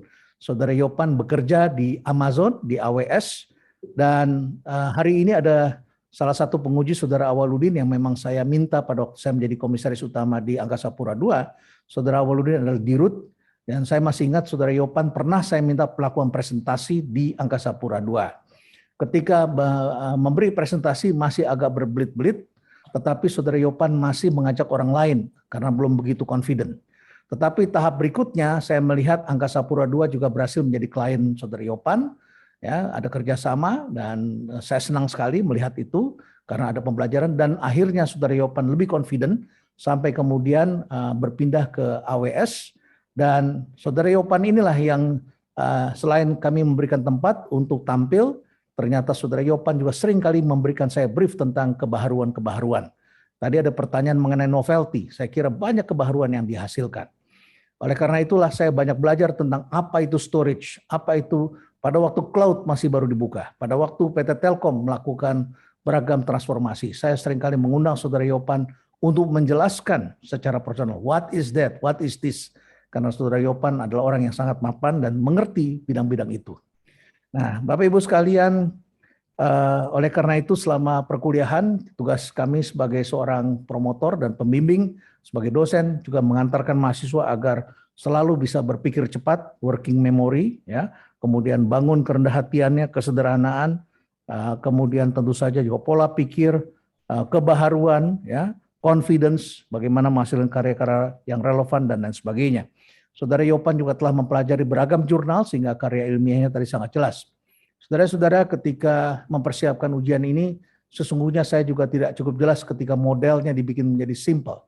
Oleh karena itu saya minta Saudara Yopan tampilkan model yang lengkap, sehingga dari situ akan jelas sekali. Ternyata yang diuji adalah Digital leadership itu memerlukan customer orientation. Saudara Yopan tentu telah belajar dari Jeff Bezos. Saya teringat ketika baru saja Saudara Yopan pindah dan kemudian bertemu dengan Amazon, dan Jeff mengatakan yang paling penting itu adalah customer obsess. Itu adalah leadership dari Jeff Bezos. Sehingga dengan begitu maka setiap orang di Amazon harus memiliki obsesi untuk memahami customer. Saya kejar lagi, apa yang saudara maksud dengan digital leadership? Ini adalah kata yang sangat umum dan banyak orang yang masih bertanya, what is digital leadership? Akhirnya bertemulah satu kata yang saya tiba-tiba harus membuka kamus, profound. Ya, profound. Profound itu sebetulnya adalah samudra. Ya, seseorang yang memiliki karakter samudra, dia harus memiliki keluasan pengetahuan, tapi juga harus mendapatkan insight. Samudra artinya luas, tetapi lautnya sangat dalam. Keluasan dan kedalaman, memahami customer. Saya kira inilah sebuah persoalan yang sekarang dihadapi ketika pemerintah di seluruh Indonesia mencoba menjadikan pelayanannya sebagai smart city, tetapi menempatkan teknologi, tetapi tidak melakukan perubahan bisnis proses. Bisnis proses dan bisnis model tidak bisa dijalankan tanpa disentuh customer orientation. Ini adalah temuan yang sangat mendasar, yang kelihatannya sederhana, yang tadi sudah digali oleh Ibu Esni. Saya kira itu menjadi penting sekali karena kita di pemerintahan sering kali beranggapan customer orientation itu adalah sesuatu yang bisa kita paksakan. Ternyata ini menyangkut soal leadership yang berpengaruh pada hal tersebut. Saudara-saudara sekalian, kita melihat bahwa pemikiran-pemikiran Saudara Yopan ini sangat penting. Saudara Dekan minggu lalu pada waktu ujian, Saudara Zulkifli mengatakan dengan begini maka ujian bisa lebih mudah, lebih simpel karena karya mahasiswa ini sudah dimuat di jurnal internasional. Dapat saya laporkan bahwa paper atau penelitian Saudara Yopan ini sudah diterima di dalam International Journal of Business. Ya, walaupun bukan yang papan paling atas, tapi saya kira ini adalah jurnal yang cukup bergengsi. Namun demikian kami sebagai profesor, sebagai guru besar di UI masih memimpikan ke depan mahasiswa kami bisa menggunakan kebaharuan yang lain. Terutama khususnya Pak Dekan karena telah berkembang open science. Open science adalah sesuatu yang sangat berharga yang menciptakan kedamaian di muka bumi ini dan cara-cara baru. Melakukan presentasi atau publikasi dengan menggunakan jurnal adalah cara yang sangat konservatif dan memang dibutuhkan. Pada tahun 2012 misalnya New England Journal of Medicine baru saja merayakan 200 tahun peringatan jurnal ini. Begitulah digunakan oleh para profesor dan para akademisi di bidang kedokteran ketika melakukan riset secara pribadi atau akademis, kemudian melakukan submit papernya ke jurnal-jurnal, dan jurnal yang sangat bergengsi adalah jurnal seperti ini. Kemudian prosesnya sangat panjang, biayanya sangat mahal, kemudian dilakukan review oleh sejumlah peer, ya, dan kemudian setelah itu baru kemudian disajikan dan harus antri. Prosesnya sangat panjang sejak diajukan, namun sekarang mahasiswa harus lulus dengan cepat. Nah, open science inilah yang telah melahirkan terobosan-terobosan tanpa diketahui oleh tokoh-tokoh politik. Seperti misalnya ketika COVID-19, seorang profesor dari China kemudian menyerahkan temuannya itu pada temannya secara transparan di Australia. Dan setelah itu kemudian dimuat dan diberikan pada sosial media dan kemudian mereka melakukan kolaborasi. Terlepas dari keributan China dengan Amerika, ternyata hari ini ada ribuan profesor dari China yang berkolaborasi dengan ribuan profesor Amerika Serikat untuk melakukan terobosan-terobosan di bidang penyembuhan COVID-19. Saudara-saudara sekalian, open science ini adalah science 2.0 yang hendaknya menjadi perhatian kita para akademisi dan mungkin bisa kita lakukan untuk terobosan-terobosan ke depan untuk mencegah, untuk mengatasi masalah kepentingan yang lebih besar lagi. Karena jumlah penduduk saat ini adalah 7,7 miliar dan akan menjadi 9,7 miliar pada tahun 2045, maka kecepatan menjadi satu dasar yang penting. Makanan harus diproduksi lebih cepat, dan kemudian informasi pun yang lebih baik harus bisa dilakukan lebih cepat, seperti menghasilkan vaksin yang kali ini bisa dihasilkan dalam waktu 11 bulan. Nah, saudara-saudara sekalian, saya ingin kembali kepada Saudara Yopan. Ketika Saudara Yopan mengikuti program dokter ini, saya tanya, bagaimana dukungan keluarga? Ada anak, ada istri. Maka kemudian Saudara Yopan mengatakan, kalau begitu istri saya juga harus kuliah. Istri lulusan IPB, kemudian mengambil juga program master di FKUI, ya, bidangnya adalah biomedics, dan setelah itu sekarang mengambil program doktoral di Fakultas Kedokteran UI sejak tahun 2019. Ya. Nah, Saudara Yopan sendiri adalah dokter yang selalu antusias, yang selalu bekerja dengan cermat, dan selalu kembali dengan dasar landasan yang kuat. Satu kebahagiaan bagi kami semua tentu adalah melahirkan Saudara Yopan sebagai penerus, ya. Semoga ini tidak hanya digunakan untuk bekerja untuk naik gaji yang berikutnya, karena naik gaji pertama, kedua, ketiga barangkali hanya hitungannya 10-15%, tapi ketika saudara memperoleh gelar bagus dan berpengetahuan, mempunyai wawasan yang luas, naiknya sudah sekian ratus persen, tapi setelah itu dapat lagi posisi yang lebih tinggi. Namun kami harapkan dengan memperoleh gelar PhD dan cum laude bisa meneruskan pengetahuan yang sudah dipindahkan, ya, dikembangkan, menciptakan kebaharuan lagi di kemudian hari. Saudara Yopan memperoleh CEP, mengikuti CEP sebelumnya, ya, dan beliau mengagumi tokoh ya, sahabat Nabi Umar bin Khattab, ya. Nah, saya kira saya tidak ingin menjelaskan, nanti Saudara Yopan dalam sambutannya saya persilahkan seperti apa, karena sekarang ini banyak sekali orang yang memperoleh gelar tetapi menjadi manusia yang sombong. Tentu saja ini bukan kelulusan yang kita inginkan. Dan seperti apa Umar bin Khattab telah memberikan inspirasi kepada Saudara Muhammad Yopan sehingga bisa mengantarkan menjadi manusia yang bermanfaat dan tentu saja manusia yang bermartabat. Demikian sambutan saya. Saya ucapkan terima kasih pada Saudara Manrep Pasaribu dan Saudara Esti Balkiah, keduanya juga dulu adalah mahasiswa saya, ya. Terima kasih kepada para penguji yang sebagian juga adalah mahasiswa saya dulu, ya. Tapi rasanya saya selalu lebih muda tampak di mata, paling tidak di mata Ibu Devi barangkali, ya. Karena mungkin karena saya diberikan dukungan yang baik sekali oleh saudara-saudara. Terima kasih Devi, terima kasih saudara sekalian. Semoga sukses selalu berserta kita. Salam sehat selalu. Wassalamualaikum warahmatullahi wabarakatuh. Waalaikumsalam warahmatullahi wabarakatuh. Selanjutnya saya persilahkan kepada Dr. Muhammad Yopan untuk menyampaikan sambutan singkatnya. Silahkan Dr. Yopan. Terima kasih yang terhormat Kepala Dekan Fakultas Ekonomi Bisnis Universitas Indonesia, Ketua Program Pasca Sarjana Ilmu Manajemen, promotor, para kopromotor, para penguji, serta hadirin sekalian. Assalamualaikum warahmatullahi wabarakatuh. Alhamdulillah kita bertemu dalam acara hari ini, acara yang menjadi bagian penting dalam sejarah hidup saya.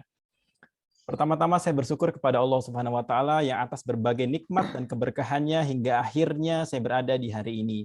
Sedikit cerita tentang S3 ini, jadi perjalanan doktor ini perjalanan yang panjang dan penuh perjuangan, mulai dari seleksi SIMAK, mempersiapkan proposal, interview, hingga alhamdulillah akhirnya saya diterima di program S3 Strategic Management ini. Kemudian perkuliahan dilakukan selama 3 semester, kemudian dilakukan proses penyusunan disertasi, mulai dengan ujian proposal 1, proposal 2, pengambilan data di lapangan, pengolahan data, ujian terbuka seminar hasil, publikasi jurnal internasional, hingga promosi hari ini. Untuk itu, perkenankan saya untuk mengucapkan terima kasih yang sedalam-dalamnya kepada pihak-pihak berikut yang telah berjasa besar dalam perjalanan pendidikan doktor ini. Semoga Allah Subhanahu wa taala membalas segala kebaikan semuanya. Yang pertama, terima kasih kepada Bapak Teguh Dartanto, PhD, Dekan FEB, serta Prof. Irwan Adi Eka Putra, Ketua PPIM Fakultas Ekonomi dan Bisnis Universitas Indonesia, yang telah memberikan pengalaman belajar yang sangat luar biasa di UI, mulai dari saat kuliah, awal kuliah hingga saat ini. Yang kedua, tentu saja terima kasih kepada promotor saya yang luar biasa, Prof. Renal Kasali PhD, Ibu Esni Balkiah, Bapak Dr. Manrep Pasaribu, yang selama 3 tahun ini bersama-sama sebagai tim dalam memberikan advice dan juga arahan dengan kesabaran dan ketelitian yang luar biasa. Kemudian yang ketiga, saya ucapkan terima kasih yang sebesar-besarnya kepada Ketua Penguji Bapak Doni Abdul Khalid PhD, dan juga para penguji Bapak Dr. Muhammad Awaludin, Dirut Angkasa Pura II, Ibu Ratih Diah PhD, Ibu Riani Rahmawati PhD, Bapak Dr. Setio Hari Wijanto yang telah meluangkan waktu, perhatian, dan masukan yang sangat luar biasa untuk memperbaiki kelemahan-kelemahan dalam penelitian ini. Selanjutnya saya juga berterima kasih kepada semua guru besar dan dosen-dosen di PPIM yang sangat-sangat luar biasa, yang memberikan ilmu yang sangat-sangat banyak kepada kami sebagai mahasiswa. Yang kelima, saya ucapkan terima kasih yang tak terhingga kepada orang tua saya, Bapak Haji Tohar dan Ibu Nenek Herawati, yang telah membawa saya ke dunia ini dan membesarkan saya, mengantarkan saya dengan usaha dan doa terbaik. Sesungguhnya keberhasilan yang saya raih adalah keberhasilan orang tua saya. Tugas saya hanya menaati orang tua dan berbakti. Kemudian kepada mertua saya, Bapak Ujang Cici dan Ibu Nunung. Juga terima kasih kepada keluarga kecil saya, istri saya Ratnayani, dan kedua anak saya, Neva dan Atifa, yang dalam kesabaran merelakan waktu keluarga untuk saya gunakan sebagai waktu belajar, menulis, meneliti, dan menyelesaikan program S3 ini. Kemudian di S3 ini juga istri saya sedang mengambil kuliah juga S3 di program studi gizi, sebagaimana yang tadi Prof katakan, di Fakultas Kedokteran UI. Semoga istri saya cepat selesai, sehingga kita tidak memikirkan waktu dan biaya kuliah lagi. Kemudian sedikit flashback, sewaktu saya mengambil S2, tahun berikutnya istri saya juga ambil S2, dan ketika saya ambil S3, 2 tahun kemudian istri saya juga ambil S3. Jadi kami ketika belajar bersama, inilah cara kami untuk menguatkan dan juga menginspirasi satu sama lain. Kemudian terima kasih dan apresiasi yang luar biasa setinggi-tingginya saya sampaikan kepada teman-teman di angkatan saya, di S3 Strategic Management, kepada Dr. Hari Patria, kepada Dr. Muhammad Zulkifli, kepada Pak Nyoman Yetna, kepada Pak Dr. Darwin Silalahi, Mas Bayu, Mas Boy Bayu, Mas Alvin Siregar, Mas Aziz, Mas Dion, Pak Arif, Pak Oscar. Mereka adalah teman-teman saya, sahabat-sahabat saya. Saya sangat bangga bisa bersatu kelas dengan mereka. Dan mereka adalah orang-orang yang kerap membantu saya dari masa kuliah hingga promosi saat ini. Tidak jarang dulu kami sering bergadang sampai jam 2 pagi, menjelaskan paper dan presentasi. Dan juga terima kasih kepada senior saya, Mas Adi, Mas Dr. Adi Santoso, Mbak Diana, dan teman-teman senior lain yang sudah sangat berjasa dari awal kuliah hingga saat ini. Kemudian terima kasih kepada tim PPM, Mbak Devi, Mas Wisnu, Mbak Banurati, Pak Herman, dan kawan-kawan semua yang sangat sabar dan tak kenal lelah membantu saya dari awal pendaftaran hingga kuliah saat ini. Dan juga terima kasih thank you so much to Li Chutan, Managing Director Amazon Web Service ASEAN, yang memberikan spirit dan kemudahan dalam menyelesaikan disertasi ini, serta teman-teman AWS yang juga hadir dari berbagai negara. Tak lupa juga terima kasih kepada Cisco System. Jadi Cisco System adalah perusahaan saya bekerja waktu awal saya S3 yang telah memberikan beasiswa kepada saya untuk kuliah S3 ini. Kemudian terima kasih juga kepada 75 pimpinan perusahaan IoT yang telah menjadi responden dalam penelitian ini. Di antaranya Bapak Charles Sutanto, Mas Ali Fahmi, Pak Tommy Sugianto, Mas Febri, dan lain-lain, yang juga saya jadikan sebagai narasumber dalam interview penelitian ini. Sedikit mundur beberapa tahun silam, sebelum saya join S3 ini, saya sadari saya bukanlah akademisi. Saya bukan ilmuwan, saya juga bukan penulis. Saya hanya pegawai sebuah perusahaan teknologi biasa. Kala itu saya gundah, saya gelisah, karena saya mengalami banyak sekali kekurangan dan ketidaktahuan. Untuk itu saya coba memutuskan untuk belajar, dan saya putuskan untuk belajar kuliah di UI. Waktu itu banyak yang bertanya, kenapa kok ngambilnya di UI gitu ya, nggak di tempat lain. Jadi waktu itu saya coba untuk mencari tahu, saya coba untuk bertanya, dan hasilnya yang saya dapat adalah ternyata S3 Strategic Management UI adalah pilihan terbaik yang ada di Indonesia. Oleh sebab itu saya memutuskan untuk kuliah di sini, susah payah, tapi saya tetap berusaha karena ini adalah terbaik yang ada di Indonesia. Sejak awal kuliah, terus terang saya berharap untuk menjadi pintar, menjadi tahu banyak hal, karena memang itu kekurangan saya. Tapi setelah saya kuliah berhari-hari, bersemester-semester, bertahun-tahun, saya rasakan berbeda. Kenyataannya saya dapatkan sangat berbeda. Semakin banyak belajar di sini, saya makin merasa bodoh. Saya makin sadar tidak tahu banyak hal. Terus terang saya bingung apa yang terjadi, apakah saya salah kuliah, apakah saya tidak belajar, seperti itu. Saya dalam perenungan itu menemukan sebuah ungkapan yang tadi Prof. Renal katakan, ungkapan dari Umar bin Khattab. Umar bin Khattab bilang bahwa belajar itu punya 3 tingkatan. Yang pertama adalah barang siapa yang sampai pada tingkatan pertama, dia akan menjadi seorang yang sombong. Barang siapa yang mencapai di tingkatan kedua, dia akan menjadi seorang yang tawadu atau rendah hati. Dan barang siapa yang sampai ke tingkatan ketiga, dia akan merasa dirinya tidak tahu apa-apa. Menarik apabila tingkatan ini coba kita analogikan dengan tingkat akademis. Mungkin waktu dulu lulus S1 masih merasa sombong karena masih tingkatan pertama. Lulus S2 mungkin udah mulai menjadi tawadu. Dan S3, ketika kita lulus S3, harusnya kita merasa diri tidak tahu apa-apa. Di era modern ini, Steve Jobs juga berkata, stay foolish, stay hungry, agar kita bisa selalu menerima pengetahuan-pengetahuan baru. Semoga saya dan teman-teman semua yang ada di sini, kita semua berada di tingkatan ketiga, atau setidaknya kita berada di tingkatan yang kedua, yaitu menjadi orang yang tawadhu dan rendah hati. Terakhir, mohon doakan saya agar tetap selalu memiliki semangat belajar hingga akhir hayat, dan semua ilmu yang didapat dari semua guru di sini menjadi sebuah keberkahan. Berkah dalam arti bukan hanya bermanfaat buat diri kita sendiri, namun juga bermanfaat membawa kebaikan bagi orang banyak. Dan semakin banyak, semakin berlipat, bertambah kebaikannya. Saya akhiri, terima kasih. Wassalamualaikum warahmatullahi wabarakatuh. Waalaikumsalam. Waalaikumsalam warahmatullahi wabarakatuh. Hadirin yang saya hormati, Dr. Muhammad Yofan adalah Doktor Ilmu Manajemen Fakultas Ekonomi dan Bisnis Universitas Indonesia yang ke-296. Belum sidang promosi saya tutup, mungkin saya akan ada sedikit yang ingin saya sampaikan.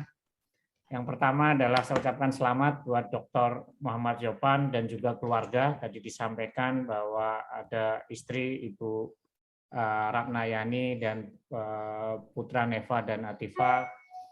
Ini S3 adalah bukan hanya perjuangan pribadi, tetapi merupakan perjuangan sebuah keluarga ya, karena mungkin dari sisi waktu banyak ditinggalkan gitu. Dan memang cara terbaik agar orang lain atau pasangan kita mengerti memang disuruh S3. Ini hal yang sama juga saya lakukan gitu. Dulu istri saya waktu saya S3 dia ngomel gitu, Sabtu Minggu kenapa masih Bapak buka komputer terus ya. Akhirnya agar mengerti akhirnya suruh juga gitu sekolah S3, akhirnya benar gitu. Tiap weekend tiap diajak pergi akhirnya nggak bisa juga. Akhirnya tinggal ngomong, berarti benar kan. Nah, gitu. Artinya memang inilah cara bersama untuk maju bersama ya. Tapi yang menarik dari Saudara Yofan ini adalah mengenai topik risetnya yang memang kekinian ya, artinya sesuatu yang memang menyelesaikan isu yang kontekstual. Ini yang menurut saya pengen bahwa mahasiswa S3 dan mahasiswa di FEB UI bahwa riset itu ya memang benar-benar searching gitu, sesuatu yang baru yang relevan dan juga kontekstual gitu. Bukan hanya mereplikasi atau melakukan berulang-ulang hal yang sama, tetapi sebenarnya jawabannya sudah tahu. Tetapi menurut saya dengan topik The Role of Digital Leadership, Customer Orientation and the Business Model Innovation for IoT Companies ini merupakan sebuah topik yang sangat relevan dan kontekstual gitu.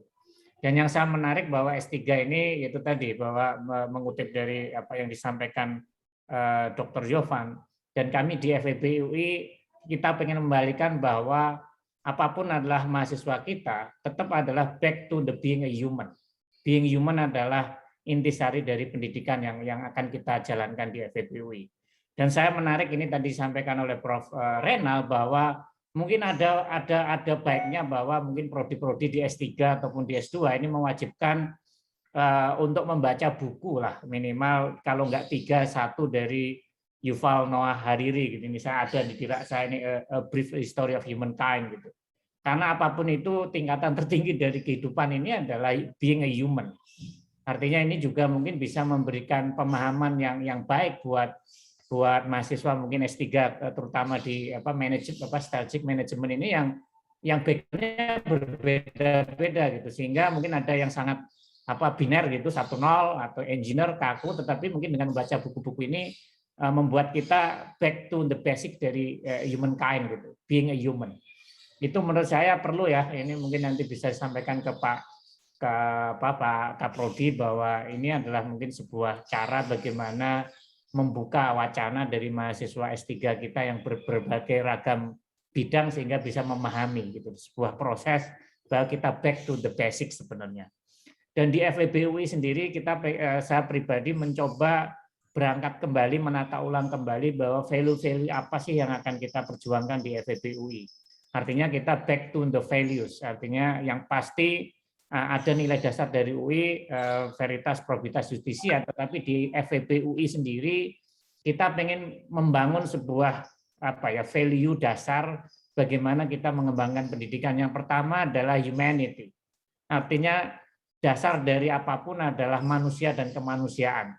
Ini sebuah nilai yang mungkin harus kita tanamkan di seluruh mahasiswa kita dan seluruh sivitas akademika. Humanity ini pasti ada isu-isu mengenai respecting diversity, kebenaran, kejujuran, dan kemanusiaan.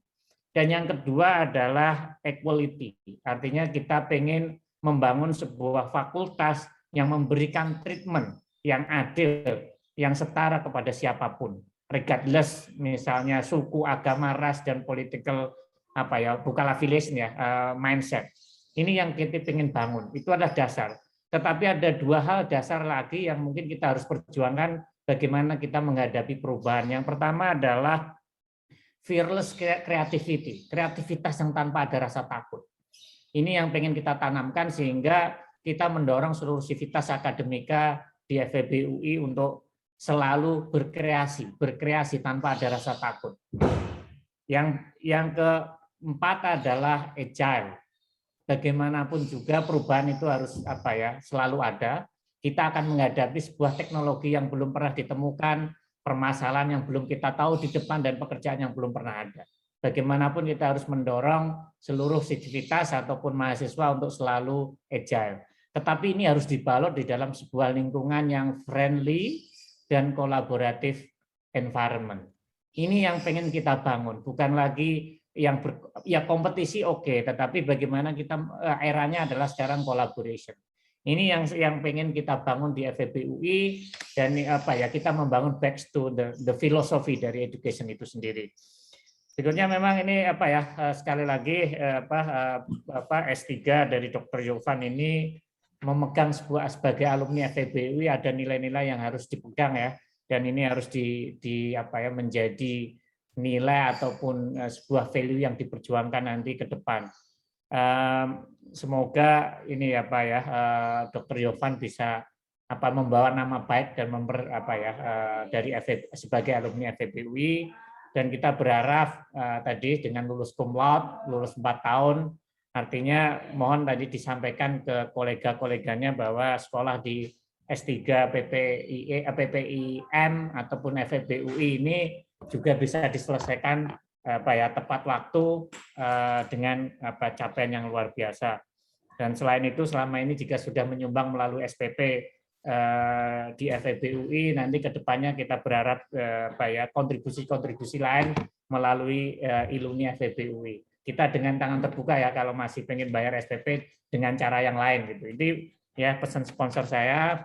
Dan berikutnya ini saya ucapkan terima kasih kepada para tamu undangan yang sudah hadir. Yang pertama adalah yang hadirnya ada Dr. Yudhistira Nugraha, Kepala Smart City, Bapak Dr. Eng Hari Budiarto, Kepala Balitbank Kominfo, Ana Muawanah, Bupati Bojonegoro, ini jauh-jauh dari Jawa Timur. Ada Managing Director Lee Cui Tan, Amazon Web Service ASEAN, Bapak Bambang Dwi Anggono, Direktur Layanan Aplikasi Informatika Pemerintahan, Bapak Bimo, Dirut Telkom Sigma, ada Profesor Danang Pariksit, Kepala Badan Pengelola Jalan Tol, dan juga ada yang mengirimkan video, ini Bapak Wakil Gubernur Jakarta Ahmad Riza Patria, dan Bapak Wakil Gubernur Jawa Timur Dr. Emil Dardak. Ya, terima kasih atas kehadirannya. Mungkin juga ini saya titip pesan ya kepada Bapak Ibu, kalau punya anak buahnya bisa dipromosikan ya FEB UI sekolah di tempat kami. Tadi nilai-nilainya sudah kita sampaikan. Kita akan mendidik bahwa nanti para karyawan atau pekerja Bapak Ibu akan menjadi being a human. Itu adalah tagline kita. Mungkin itu yang bisa saya sampaikan atas nama pimpinan Fakultas Ekonomi dan Bisnis Universitas Indonesia. Saya menyampaikan ucapan selamat sekali lagi kepada Dr. Muhammad Yopan atas gelar yang saudara peroleh. Dengan demikian ujian promosi doktor telah berhasil dilaksanakan. Dan dengan ini sidang terbuka promosi doktor Universitas Indonesia resmi saya tutup. Wallahu muwaffiq ila aqwamit thoriq. Assalamualaikum warahmatullahi wabarakatuh. Waalaikumsalam warahmatullahi wabarakatuh.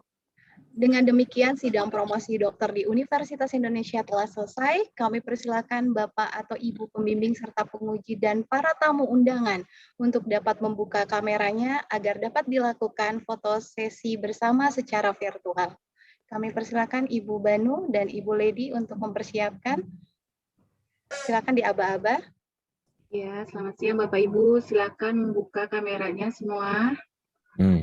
Untuk lembar pertama, 1, 2, 3. Senyum ya. Untuk lembar yang kedua, 1, 2, 3. Untuk lembar ketiga, 1, 2, 3. Ya.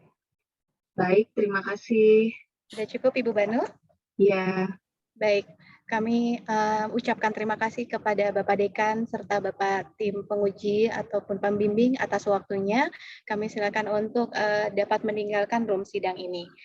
Sebelumnya kami siapkan untuk tim kami untuk menampilkan video ucapan selamat dari Bapak Wakil Gubernur DKI Jakarta. Assalamualaikum warahmatullahi wabarakatuh. Setiap orang di dunia memiliki garis tangannya sendiri-sendiri. Semua juga punya peluang yang sama untuk sukses atau gagal. Yang membedakan adalah tekad, waktu, dan cara mendapatkannya. Tinggal pilih, yang pasti tiada kesuksesan tanpa kerja keras. Kepada Saudara Muhammad Yopan, saya ucapkan selamat dan sukses atas sidang promosi doktornya di program Pasca Sarjana Ilmu Manajemen Fakultas Ekonomi dan Bisnis Universitas Indonesia yang dilaksanakan pada hari Senin 9 Agustus 2021. Saya yakin Anda sosok pekerja keras dan sukses. Doa saya semoga semuanya berjalan lancar dan mendapatkan nilai terbaik. Salam hormat saya untuk Saudara Yopan dan Sivitas Akademika Universitas Indonesia. Terima kasih. Hormat saya Ariza Patria, Wakil Gubernur DKI Jakarta. Wassalamualaikum warahmatullahi wabarakatuh. Terima kasih. Untuk selanjutnya ada kiriman video dari Bapak Dr. Emil Dardak selaku Wakil Gubernur Jawa Timur. Kami persilakan Mas Aryo. Assalamualaikum warahmatullahi wabarakatuh. Salam sejahtera untuk kita semua. Saya Emil Dardak, Wakil Gubernur Jawa Timur, ingin mengucapkan selamat kepada rekan saya, Mas Muhammad Yopan, yang mengikuti sidang promosi doktor program Pasca Sarjana Ilmu Manajemen. Sebagai perwakilan pemerintah yang mengenal Mas Yopan untuk cloud computing dan big data, tentunya kami berharap bahwa gelar doktor ini akan semakin meningkatkan sumbangsi beliau untuk mendorong kemajuan dunia IT di Indonesia. Sukses selalu. Assalamualaikum warahmatullahi wabarakatuh.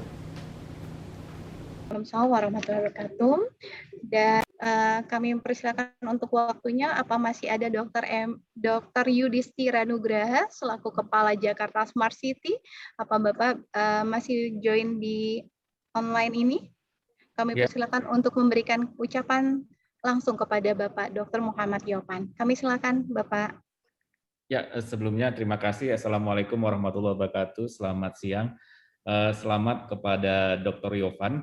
Ini merupakan sebuah pencapaian yang luar biasa. Mungkin sama seperti Dr. Yopan, waktu dulu saya ngambil PhD juga. Jadi kalau kita ngambil PhD ini seolah-olah kita sebenarnya nggak ngerti apa-apa gitu. Dan itu adalah long journey, dan Pak Yopan, Dr. Yopan sudah berhasil menjalani perjalanan tersebut. Saya yakin inovasi atau penelitian yang dilakukan oleh Dr. Yopan sangat relevan dengan apa yang kita hadapin saat ini, khususnya di Jakarta Smart City, karena memang terkait dengan business model innovation ini adalah sebuah hal yang unik, khususnya dalam pengembangan smart city. Karena kalau mungkin Dr. Yopan mungkin bisa mengeksplor lebih jauh lagi dengan berbagai daerah, karena pengembangan smart city ini tidak hanya bicara masalah berfokus kepada anggaran APBD semata, tapi bagaimana kita bisa mengembangkan bisnis model baru. Dan saya tadi sangat memperhatikan digital leadership ini memang sangat penting ya, karena konsep digital leadership ini harus berkaitan dengan dengan understanding user need. Makanya kami di Pemprov DKI Jakarta harus mulai shifting nih dari government centric menjadi user centric. Saya yakin semua apa yang disampaikan, inovasi, novelty yang disampaikan Dr. Yopan sangat-sangat relevan, dan itu memang sangat terkait dengan inovasi yang harus kita lakukan khususnya dari sisi pemerintah. Karena dengan konsep design thinking, bagaimana kita memahami kebutuhan warga itu memang ini perlu membangun sebuah bisnis model baru. Sekali lagi selamat Dr. Yovan, dan tentunya dengan terima kasih juga para promotor dan kopromotor dan penguji. Saya senang sekali bisa kenal langsung dengan Dr. Yovan, dan tentu saya yakin ini akan bisa terus dikembangkan untuk bisnis model lainnya, khususnya dalam konteks IoT ya. Seperti tadi sampaikan bahwa IoT ini memang harus bisa mengcustomize ya, melakukan ya understanding user needs, sizing opportunities, kemudian menjadi problem solving, karena kita dengan memahami kebutuhan user dan tadi memberikan sebuah solving problem kepada misalkan di unit kesehatan atau unit yang lain. Saya sekali lagi selamat kepada Dr. Yovan untuk pencapaian yang luar biasa, dan tentu buat teman-teman semuanya. Terima kasih atas kesempatannya. Assalamualaikum warahmatullahi wabarakatuh. Waalaikumsalam warahmatullahi wabarakatuh. Terima kasih atas waktunya Bapak Yudhistira. Untuk selanjutnya kami persilakan Cheon Tan selaku Manager Director Amazon Web Service AWS ASEAN. Silakan. Terima kasih. Well, as Managing Director for Amazon Web Services Public Sector in ASEAN, it is truly my privilege to have Dr. Mohammad Yopan in my team. So first of all, congratulations, Dr. Yopan, and truly my honor to be celebrating with you on this very special occasion. Allow me to, also add my appreciation to the Dean of the Faculty of Economics and Business, as well as to Professor Reynald Kazali. I know Yopan has worked very hard over the last 4 years. His thesis for the PhD on the role of visual leadership, customer orientation, and business model innovation is really more important now than ever, because organizations are looking to digital transformation to build social and economic resilience. I'm very proud of what he has accomplished, what you have accomplished, and I look forward to your continued success in AWS and your contribution to Indonesia. Let this not just be a thesis. I really, love how you inspire many of our colleagues, and I hope that you will continue to take that thesis and operationalize it for the benefit of customers and for the industry. So congratulations, Dr. Yopan. Thank you. Oke, untuk selanjutnya kami persilakan Ibu Ana Muamana selaku Bupati Bojonegoro. Apa masih ada Ibu? Sekali lagi kami persilakan untuk Ibu Ana Muamana selaku Bupati Bojonegoro. Baik, untuk selanjutnya kami persilakan untuk Bapak Bambang Dwi Anggono selaku Direktur Layanan Aplikasi Informatika Pemerintah untuk dapat memberikan ucapan selamat kepada Dr. Yopan. Sudah tidak ada, kami persilakan untuk Bapak Bimo selaku Dirut Telkom Sigma untuk dapat memberikan ucapan selamat kepada Bapak Dr. Yopan. Terima kasih Mbak Devi. Baik. Selamat pada rekan saya, Dr. Yopan. Dr. Yopan, pencapaian yang luar biasa, bukan hanya secara akademis ya. Tadi yang disampaikan Pak Dekan dan Pak Reynald saya kira sangat relevan. Menjadi manusia dengan keutuhannya, gitu ya. Jadi ini tidak banyak didapatkan, dan ini membuktikan bahwa FEUI seperti harapan Prof. Reynald dan Pak Dekan tadi sudah bisa mencetak atau membuat mengimprove level kemanusiaan leader-leader masa depan Indonesia begitu ya. Ini capaian yang luar biasa. Jadi selamat Dr. Yopan, selamat juga untuk keluarga, istri, anak-anak, dan juga orang tua yang pasti sangat bangga bisa melahirkan kemudian membimbing anak dengan semua keutuhan, bukan hanya secara intelektual merefleksikan hasil didikan yang baik begitu ya, tapi lebih dari itu secara mental, secara kemanusiaan juga berhasil pada tahap atau pada level ini. Ini sangat menginspirasi, kita bergerak pada bidang yang sama, pada industri digital, tapi digital leadership, kemudian pemahaman akademik ketika itu di blend begitu ya, dengan flavor yang tepat, dengan paduan yang lengkap dan utuh, benar-benar bisa menginspirasi, membuat kami juga belajar banyak di hari ini. Terima kasih atas inspirasinya, baik Dr. Yopan maupun seluruh sivitas FEUI ya. Sekali lagi selamat, dan saya yakin ini kontribusi yang baik buat bangsa ini. Selamat Dr. Yopan. Terima kasih banyak Pak Bimo, terima kasih banyak Pak. Baik, terima kasih Bapak. Untuk selanjutnya kami persilakan Bapak Profesor Danang Parikesit, Kepala Badan Pengelola Jalan Tol. Apakah masih ada Bapak untuk memberikan ucapan selamat kepada Bapak Muhammad Yopan?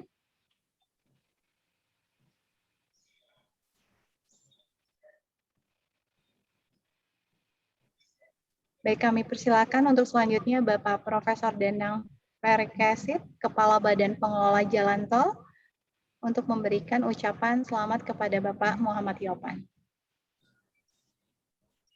Tidak ada.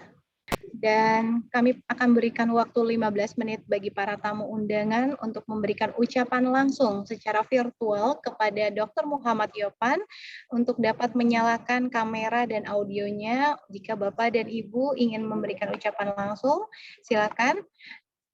Kami persilakan untuk Bapak dan Ibu, dan akhir kata kami ucapkan selamat siang dan terima kasih untuk Bapak dan Ibu yang sudah dapat meluangkan waktunya untuk dapat menghadiri secara online promosi doktor Fakultas Ekonomi dan Bisnis Universitas Indonesia. Selamat siang. Wassalamualaikum warahmatullahi wabarakatuh. Mas Yopan, selamat. Selamat Pak. Selamat Mas Yopan. Selamat Mas Yopan. Mas Yopan, selamat ya. Dr. Yopan. Terima kasih semuanya. Mas Yopan, selamat ya, berkah selalu. Amin, terima kasih. Mas Yopan, selamat saya. Selamat ya. Mas Yopan, saya Salusra ucapkan selamat buat Mas Yopan. Terima kasih Pak Salusra. Sehat selalu Pak. Sehat Mas Yopan. Sukses selanjutnya ya.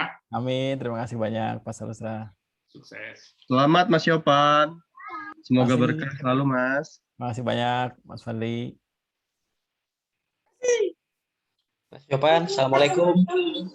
Waalaikumsalam Mas Rizky. Terima kasih. Selamat Mas. Semoga jadi ilmu bermanfaat, bisa diturunkan ke teman-teman. Mungkin suatu hari kita bisa kerja bersama kembali. Selagi selamat Mas. Tawadu, tetap istiqomah. Wassalamualaikum warahmatullahi wabarakatuh. Waalaikumsalam. Terima kasih banyak Mas Rizky. Terima kasih banyak. Selamat Yopan. Proud of you. Thank you. Terima kasih Mbak Yasinta. Thank you so much. Mas Yopan, sukses ya. Terima kasih banyak Bang Zul. Bang Dr. Zul. Keren. Wah, ini ingat-ingat malam-malam ya. Sukses selalu. Bang Yopan, selamat ya. Terima kasih banyak Maria. Yopan, selamat Yopan. Terima kasih banyak Mas Hairi. Terima kasih banyak. Terima kasih banyak. Selamat. Bro Yopan. Berkah selalu. Very inspiratif. Maju terus. Merdeka. Selamat Mas Yopan, selamat ya. Mandoko. Terima kasih. Mas Yopan, selamat ya. Terima kasih Bu Dewi, terima kasih banyak Bu. Sukses selalu di Jawa Timur.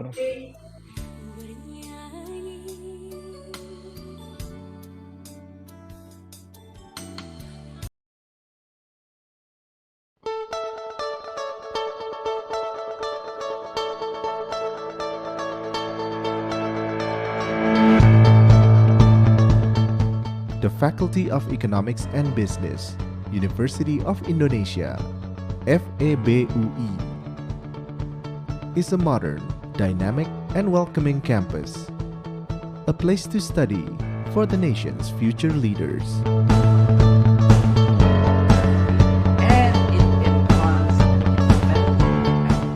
Situated in two strategic locations, Depok and Salemba, We are fully committed to contribute to the development of knowledge in economics and business, and to nurture future leaders with a sense of social responsibility and the ability to address global environmental changes.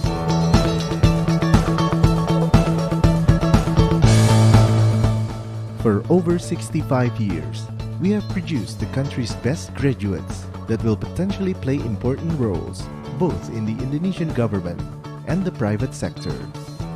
So my name is Thijs Hesselmans, I'm from Blanda, and one of the many things I like about Fakultas Ekonomi and Business Universitas Indonesia is that the campus is really green. It's wonderful.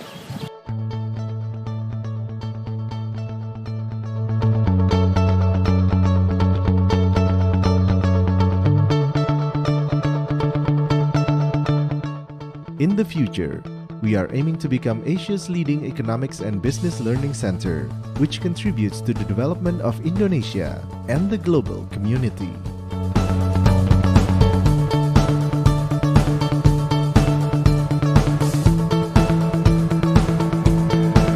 FEBUI has 3 departments: the Department of Economics, the Department of Management, and the Department of Accounting, with specified courses such as